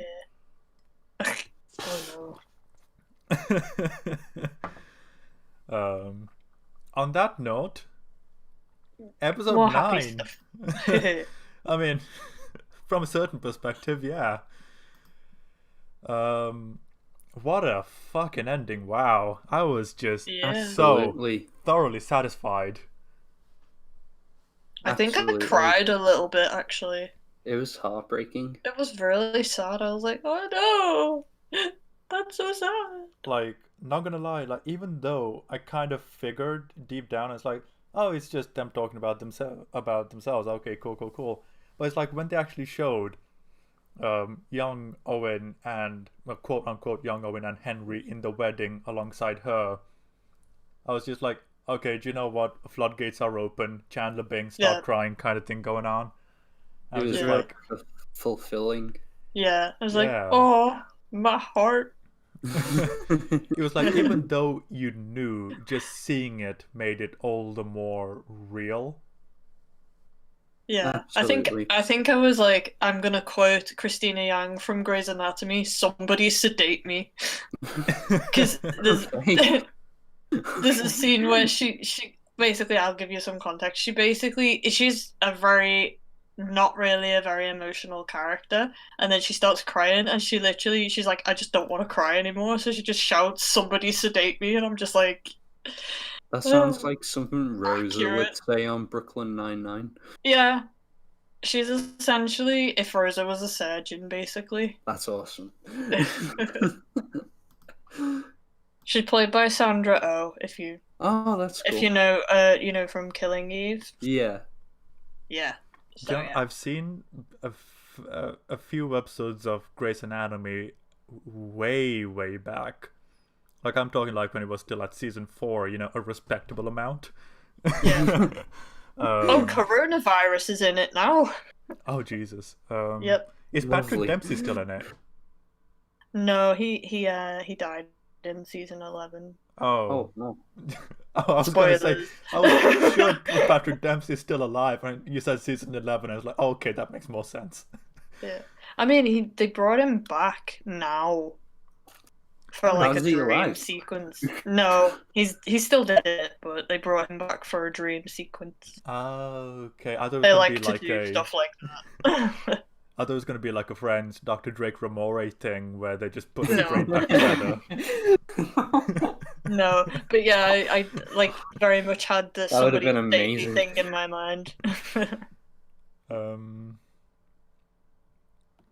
oh my god, like considering we've spoken quite a bit about episode 9 all the way throughout, I'm struggling on what particular point to actually talk about. I guess maybe um we actually get to see quite a lot of the happily ever after, which we don't get a lot in a weird way. Um, tragic as it may be. Yeah. I mean, it's tragic, but at the same time, it's also kind of sweet. Yeah, Yeah. like I think David, I, I was speaking to you, I think, or I was talking to another friend of mine who watched it as well, and I was like, it was incredibly satisfyingly bittersweet. yes, it was Yeah. very bittersweet. I'd Like agree with it that. makes you cry and it makes you go, "Oh, that's kind of really nice." Like it's sort of showing you the romance kind of being tragic, but also being like, even though they're dead, like I still love them and they're still with me, kind of thing. And that's something I thought was really sweet about it. Hmm. Yeah, same here. And I'm really glad that they got the happy ending, even though it was kind of ruined Yeah, very abruptly for them. I'm glad that they got many years together. yeah. Um, but I do have to ask a question. Um, No. okay. Go on. Ask your question. Maybe we'll answer it. um, so you have the scene where they're in Owen's restaurant, Yes. and it's been many years, and Flora's grown up. She's got a boyfriend. I'm just wondering, how long is it between the restaurant scene and the wedding? Um, wasn't Flora like 16, 17 at the time? I can't Yeah, remember. I think so. I'm not sure. I do love how the kids just don't remember anything. um, like I probably need to do some maths on it, but if this was taking place in 2007 and the events happened in 2000 and I mean in 1980, 86, 87, that would be like 20 years. Mm, So if she's I was just 16, wondering 17 because and she was 2007, that would be 10 years, so mid 90s, that conversation would be happening, and the wedding's taking place in 2007, so 10 years since Okay. then. Like a I rough was Alright. just estimate. wondering. I was just wondering because I was kind of thinking, how do the actors get from the the the Raoul Coley and I am forgetting her name, but she was wonderful in the show, and Amelia Eve. How did they get from those See, actors I over was to thinking Carla that Gugino? maybe it was because like the names were kind of extrapolated. We don't actually hear Carla Gugino's name in the present day. So I was thinking that Very true. maybe it was an fictionalized interpretation of That's of fair. themselves rather than them themselves. So that's kind of how I interpreted it. But Alright. yeah, that's a valid question though. Like, how can 10 Yeah. years turn you from Christian Bale to fucking Kyle Reese from Terminator 1? Like, how does... or something like that. I don't know. Yeah. But, I mean, I mean, how does Ewan Ewan McGregor McGregor. become Alec Guinness? Yeah, true. In the This is a space... good point. But, yeah, because it was set up as a story and because the connections get made in the final episode, I just thought, okay, maybe it's just a fictionalized depiction of their character rather than them themselves. Because if it's That makes sense. Yeah. Flora, it's actually you. It's going to kind of well, be too on the nose in a lot of ways, if that makes sense. That makes sense, especially with Adolph Flora saying that Flora was her middle name, not her first name. And Yeah. also, adult Flora is American while young Flora's English. That's also another thing. Yeah. So, You She wasn't. see, with that one, I just chalked that up to the fact that she'd been traveling a long time, especially in America. So, with her being so Yeah, young, it would have been more possible for her to take on the accent. that's a good point, actually. That's what I chalked it up to, anyway. I don't know, man. Like, I've been living in Liverpool for 8 years. Like, Fair enough. I don't Fair exactly enough. sound Scouse, so I mean, I could detect some sort of like you have Scouse isms. You don't have the accent, but you do pick up some isms in I the. mean, it's been 8 years. I hope I got something. Yeah, that's what I mean. Like, Oh, Oh, I oh, thought sorry. I dropped off then. No, nobody dropped out. I was just like, my brain was like, you should say words, and I was like, but what? fair enough. Fair enough. But yeah, like I thought. I think what I was going with there was because I think that's why I made it so. I made the argument that it was a fictionalized version of themselves rather than the actual versions because, like, to get that proficient at an accent and make it so natural every day from a full-on English accent, like that takes a lot more than 10 years to get. If that makes sense, like you'd That's have true, an especially with accent. how British they Yeah, were. she Exactly. She was perfectly British. Perfectly splendid. Perfectly, splendidly Britishly. Yeah. But Yeah, I can see what you mean Indeedingly. there. Absolutely. Yeah. I don't know, maybe, I mean, she forgot what happened to her as a kid.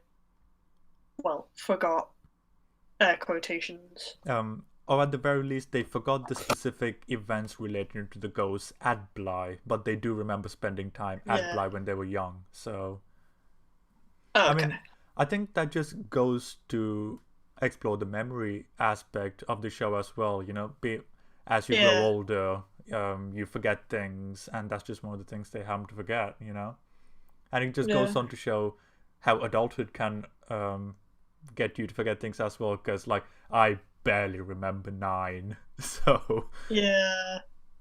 I don't remember specific years of my life. Like, it's kind of one of the things of like, I know this thing happened when I was 4, but I couldn't tell you the exact day or like where I was at the time. I'm just like, I remember this thing happening.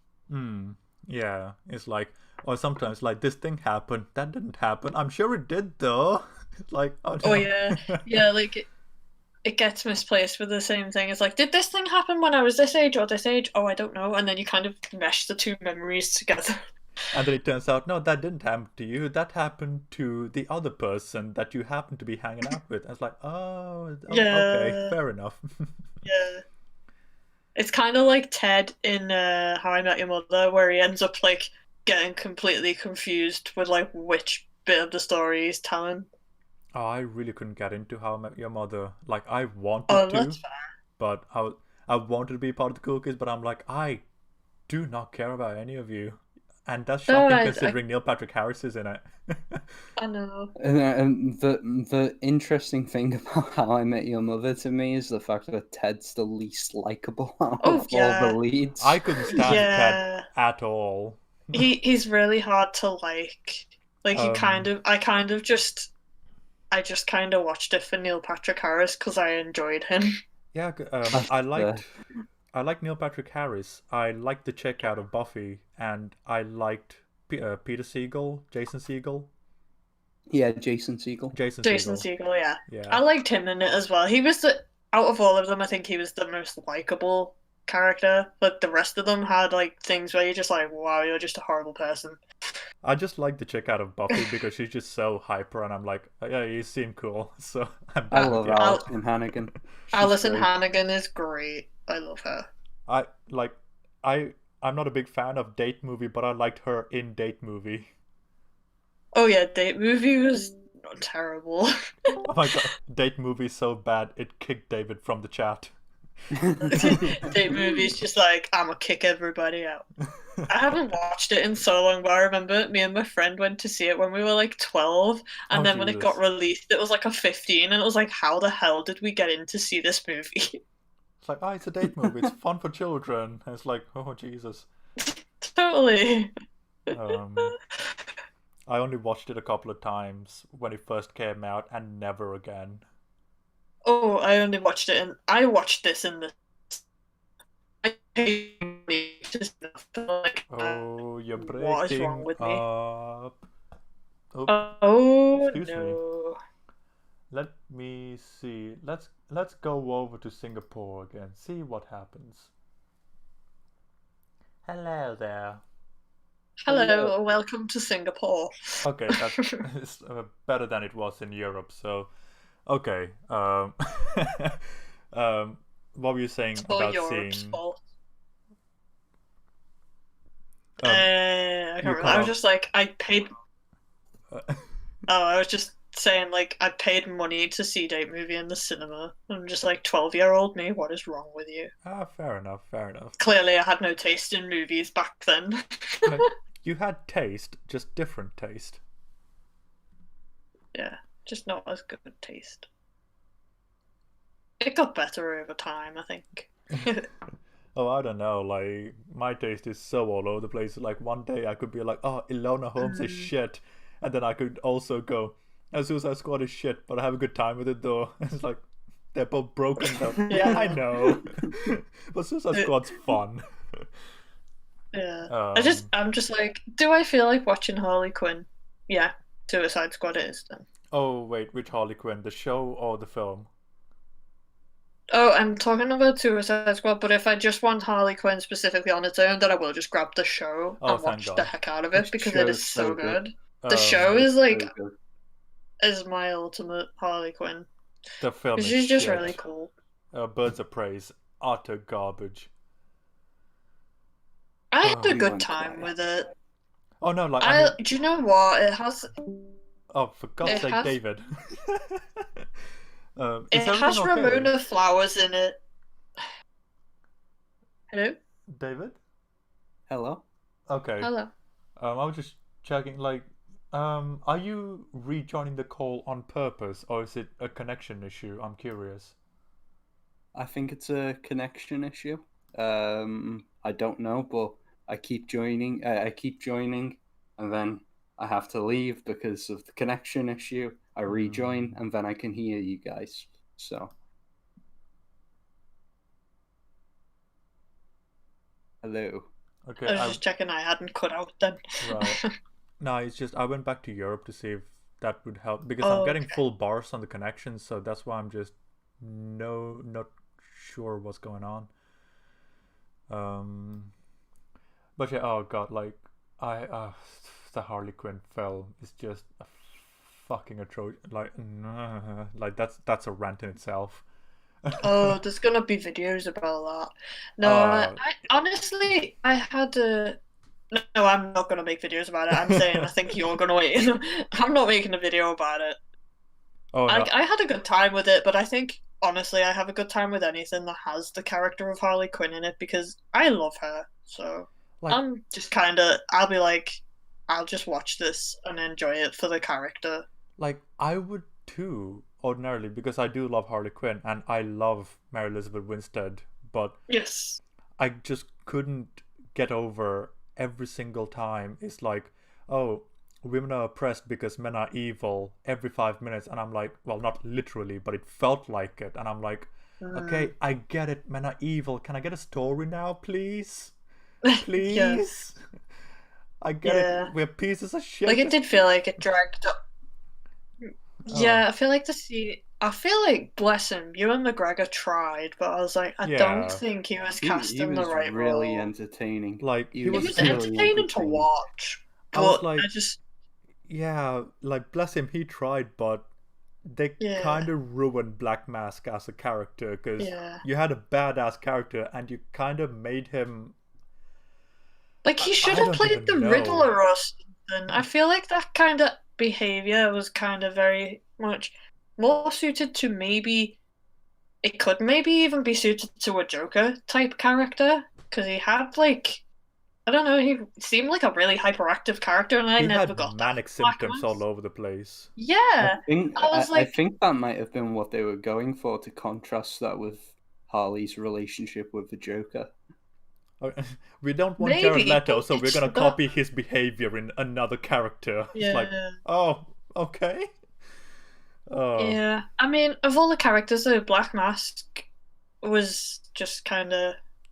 I didn't get that, like, in the comics or any of the games I've played, I've never gotten the whole manic vibe from him. I've just gotten this guy's bit of a hothead, kind of will kill anybody at any moment. yeah, he's like Penguin if he was a lot more ruthless and Yeah, American. He's a basically. cold character. He's a very cold character. Yeah, Yeah, that's what I mean. Like he shows a bit too much. He sort of throws tantrums, he was. and it's like Yeah, I'm not really intimidated. I'm just kind of like, you need a timeout, mate.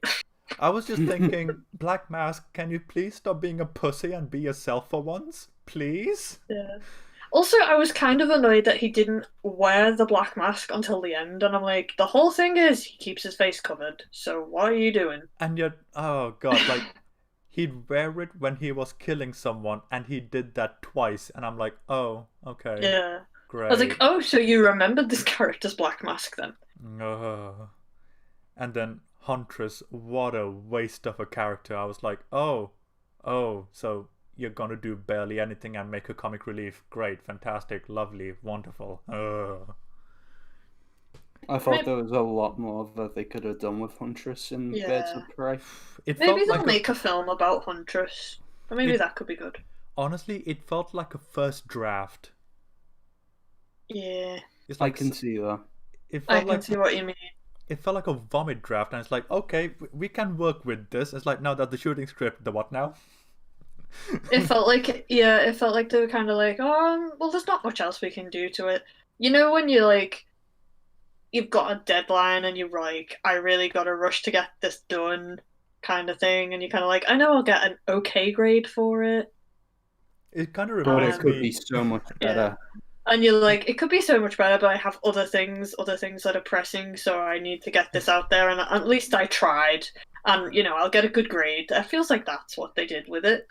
It actually remind you saying that actually reminds me of a Kevin Smith story where he was working on Chasing Amy at the time, and he promised Warner Brothers he'd hand in a first draft for the Superman script, and he was like on the deadline, and it's like, oh, So he actually scanned the papers backwards and sent them a blank copy so that he can buy himself a weekend to write the first draft for Warner Brothers to fax on after the weekend, because no fax machines were working on the weekends at the time.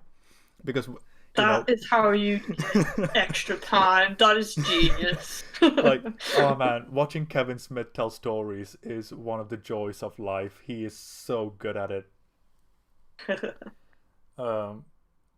Yeah, and it's like, he's in the documentary, The Death of Superman Lives, What Happened, and there's like a 50-minute uncut segment of him telling the process of how they greenlit Superman to the time he was kicked out of it, and it was riveting.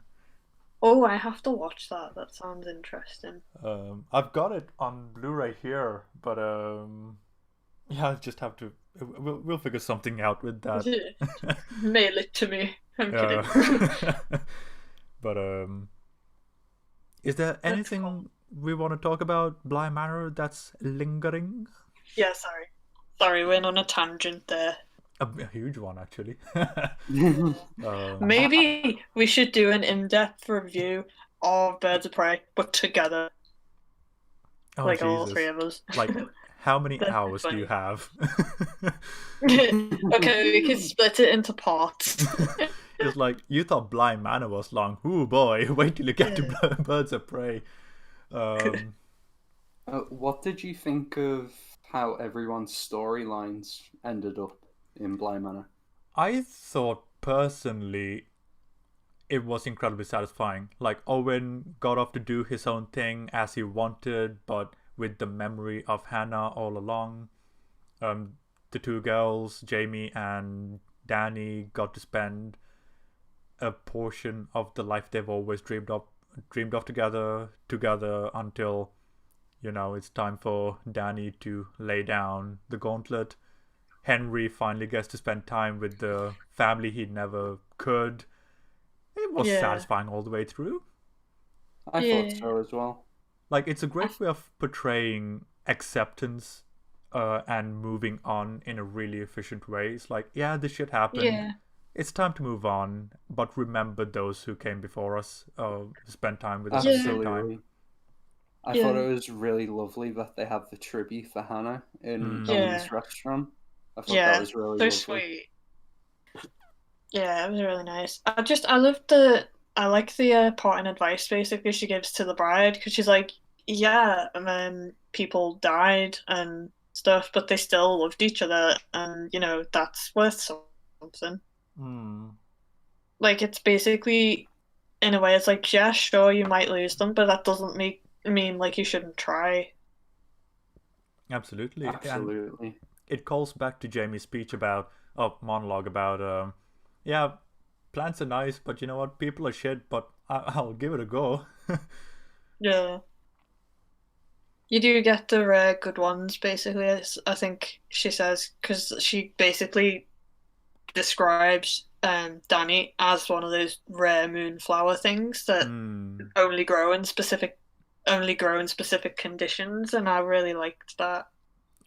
Not gonna lie, I love the proposal Danny does. With the flower pot and everything, and then Jamie's just getting triggered by, it's like, oh my god, this plant is just, what did they do to this plant? It's like, oh, there's a ring, of course it's not gonna grow well. Like, oh, it's just that just shows how well they know each other, and it's like, oh, that's just really sweet. I just love the fact that Danny decided to just trigger Jamie into a proposal. Yeah. I know what'll get her. Yeah. Speaking of proposals, do you want to hear a funny one? Well, it's not really a funny one. It's just it's like a double proposal that how me and Ryan got engaged. Yeah, okay. sure. Yeah. What happened is basically at my mum and dad's 25th anniversary party. Yeah, my mum and dad have been married a long time. Fair enough. I basically said to him, "Will you marry me?" And he was like, maybe you should ask me again, like when you're sober," which is fair. And then like a year goes by, and like he's like, "Close your eyes, got a present for you." I was like, "Okay." He puts a ring on my finger, and he didn't even like ask. It was just like, "There we go. Now we're engaged." That's my answer. That's nice. Yeah. I mean, that's commitment to wait a It's really year to do nice. that. That's a really nice way of doing it. Yeah, it was really nice because I was like, in a way, we both kind of asked the question, Absolutely. and I Was it kind of like that. was it though? Because technically you asked, and he just waited a year to give an answer. Mm. I mean, I feel like that was a smart thing to do because I do feel like when I asked him, we hadn't been together that long. Gotcha. So I feel like him knowing that I'm the type of person that would rush into stuff like that because I can get carried away. I feel like that just kind of shows he was like, I think you need time to seriously think with what you've just asked me.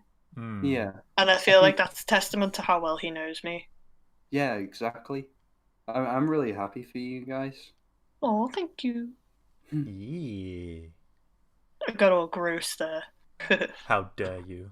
I know. It's so I fun thought it though. was Telling lovely. us positive stories. What do you think we are? We hate here. I mean, we just talked about Bly Manor. I'm pretty much looking for a happy story. I mean, It's not as cool as a flower proposal, but I still thought it was pretty nice. I thought it was sweet. I don't know. Like considering we've spent quite a lot of the past 5.5 hours at this point going in and out, dipping in and out of part 9 and then just talking about, yeah, it was very satisfying, it was good, we liked it, yeah, very emotional. Yeah, I mean, I feel think like we that covered kind a of lot. sums it up. Yeah, I Yeah. think we covered a lot. it's I did like the ending scene where Danny's hand was on Jamie's shoulder at the end. I was like, does that mean she's died, or does that mean that she's finally showed up and is like, hello, I'm here? ambiguity, For bro. me- You gotta love it. I did like Very that. true. Like Very it's true. never like shown clearly. It's like, oh, did she die or did she not die? What happened? For me, I did question that, but I ultimately came to the conclusion that it was just a way of symbolizing that she'll always be with her, going towards what she was speaking to Flora about. But that's just how I viewed it. Thought of that. Like maybe it was a case of she's been there the whole time when, she's not awake or not aware of it. That's also a possible thing. Kind of Possibly. like Olivia and the father in Hill House. Like maybe it's an Kind interpretation, of. Maybe. or maybe she is the lady in the water and she's just taking ages to get to her because she lives across the pond now in America. It's like, Yeah. for God's Maybe. sake, woman, did you have to move here? God. Yeah. Do you understand how big the Atlantic Ocean is? Yeah. I do this every night. I had to hop on a plane. Yeah. It's like I can just imagine Danny walking through Mariana's Trench just trying to get to America, and it's like, oh, for God's sake, woman, Yeah. you couldn't live in England. Just mindlessly handing a boarding pass in and just getting on a plane, just flying over, going through customs, getting scanned. Mhm. But just like completely not awake or anything, just absent-mindedly going through these. Just no That would have eyes, been a no cool nose, pod. no mouth, nothing. Just like a mannequin walking through everyone. Oh god, that would have been funny. Here's a question. With the amount of times that she would have had to have done that, how many times did she turn back? I don't know. I don't know. I mean, she just got here, so. Yeah. Um, Oh. it took her 10 years just to get here, so I don't think she'd want to leave in a hurry. She's like, oh no, I'm not doing that again. I'll just stay with you now. Yeah. Too much effort. She's like, I'll just go and live in the sink. Or the bathtub. It's got a lot more room. Yeah, yeah.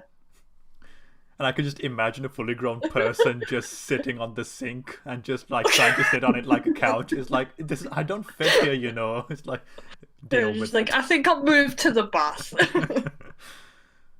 uh, Oh dear. so, I mean, considering we've spoken about Bly Manor for almost as long as Bly Manor, Yeah. would you recommend Bly Manor? You should watch Bly Manor in I case it think you wasn't guys clear should. already. Absolutely. I mean, we've kind of spoiled everything, but yeah, watch Bly Manor again. It's good. Rewatch it. Watch it again. Watch it with Rewatch some it. friends. Make a Look for all drinking the game. ghosts. Look for all the ghosts in the background. Make that too. do the perfectly splendid drinking game. Oh. It's only a early season killer because later on she says it less and less. So Yeah. if you True. survive the Yeah. early season, you'll be fine. Yeah. Just the early episodes. Or just episode 1 because she says it the most in that one, I think. Perfectly splendid. So Perfectly just splendid. yeah, just maybe don't pick a dangerous alcohol. Pace yourself. True. Start with water. 20% vodka. Or if you don't like alcohol, just drink coffee. That could be just as fun, I guess. Oh, like, do you know, interestingly, coffee, if you drink, you're more likely to have bodily functions fail drinking excessive amounts of coffee in one go than alcohol. Oh my. So you're Don't more... do that then.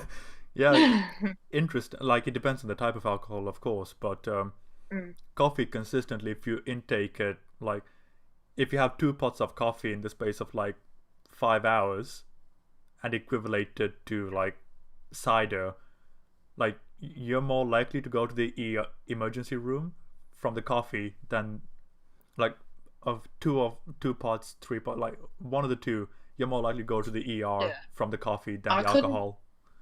Yeah, I couldn't drink like potloads of coffee. Like I can drink like 2 cups maybe in the space of like 2 hours apart, but that's about it. I won't have more than like 2 cups of coffee in a day. I do 1 a day. Like I used to, now I just cut down to tea. But I might start up coffee again. Just depends on my mood. Yeah. Tea actually has more caffeine in it than coffee does. This is true. And I'm a bit more addicted to tea than coffee. Oh dear. Because we are British. We are British, damn it. Yes. And we I are don't know why I perfectly sounded splendid. Russian there. Perfectly splendid indeed. Yes, we are, of course. Well, if there is You nothing, if there's nothing else, like, is there anything else you want to talk about at all with regards to Bly? Not that I can No, think just of you with should Bly. watch it. Just You watch should it. go watch it. Yeah. Don't listen to reviewers. It's good. It's good. It's not a waste of time. I It's don't good. understand the It's review. perfectly splendid, okay? Oh, I don't know. Like, media reviews just baffle me. It's like they give Bly Manor 2 stars, 3 stars out of 5 or 10, and then it's like Ilona Holmes get a 91 on Rotten Tomatoes overall aggregate, and I'm like, what the hell is this world? Okay, I want to see what Scott Meslow thinks of Enola Holmes because I'm curious. 5 stars. 5 out of Let's 5 see what he guaranteed. says. Fucking hell. Where is he? Oh, I can't read that one. I just saw one for Queen's Gambit, but I was like, I haven't finished it yet, so I can't read that one because I'll spoil these. Fair. Ooh, Tom says he's game for Queen's Gambit next week, provided no emergency cool. comes up. So Yeah, cool. That's a good. I'm and okay he's with that. very excited about it. It's good. It's a good show. Good show indeed. How many episodes is it again? 8, I don't think. know. 8, but they're very long. They're like 1 hour 10. So this is why I'm taking okay. my time with it because I'm having a hard time. Like I don't know. I seem to have just gotten busier lately. Like with Hill House, I was managing to watch it while I was doing assignments. Like lately, there's just like so much going on that I just really don't have time to sit down. And then when I do sit down, I'm like, I want to either nap or read something at the moment. So it's really fair. like I have to be in the mood for it. So did you find Scott's review of Ilona? Did he even review it? No, I don't know yet. I'm just still typing. I got a bit Okay. distracted. Let's see. This is what we're ending at, Tom. I'm either going to be raging or I'm going to be satisfied, and that's going to be how this is ending. I've spelt it Imola Holmes instead of Enola. Oopsie. That's it now. It's called Imola Holmes. I mean, it's better than Ilona. I can't find one, so I guess he didn't do one. Probably not, yeah. You know, I do want to say props to Victoria Pedretti, Oliver Jackson Cohen, Amelia Eve, Tania Miller, Raoul Coley, Tahira Sharif, Amelia B. Smith, Benjamin Evan Ainsworth, and Henry Thomas for their work in The Haunting of Bly Manor. Yeah, you guys are God, awesome. yeah.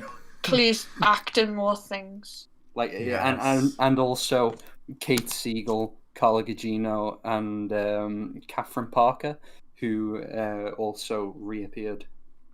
And Craig Zestero for being a stellar human being. Very true. Very true. Excuse me. Bless you. If there is nothing else, thank you everyone for watching up until this point. Tell you what, the first one to let me know that you've watched until this point in the entire Bly extravaganza. We have gone through all 6 hours of it. You get a prize. Just let us know in the comments, and I will pin the first one to the top, and that will be your reward.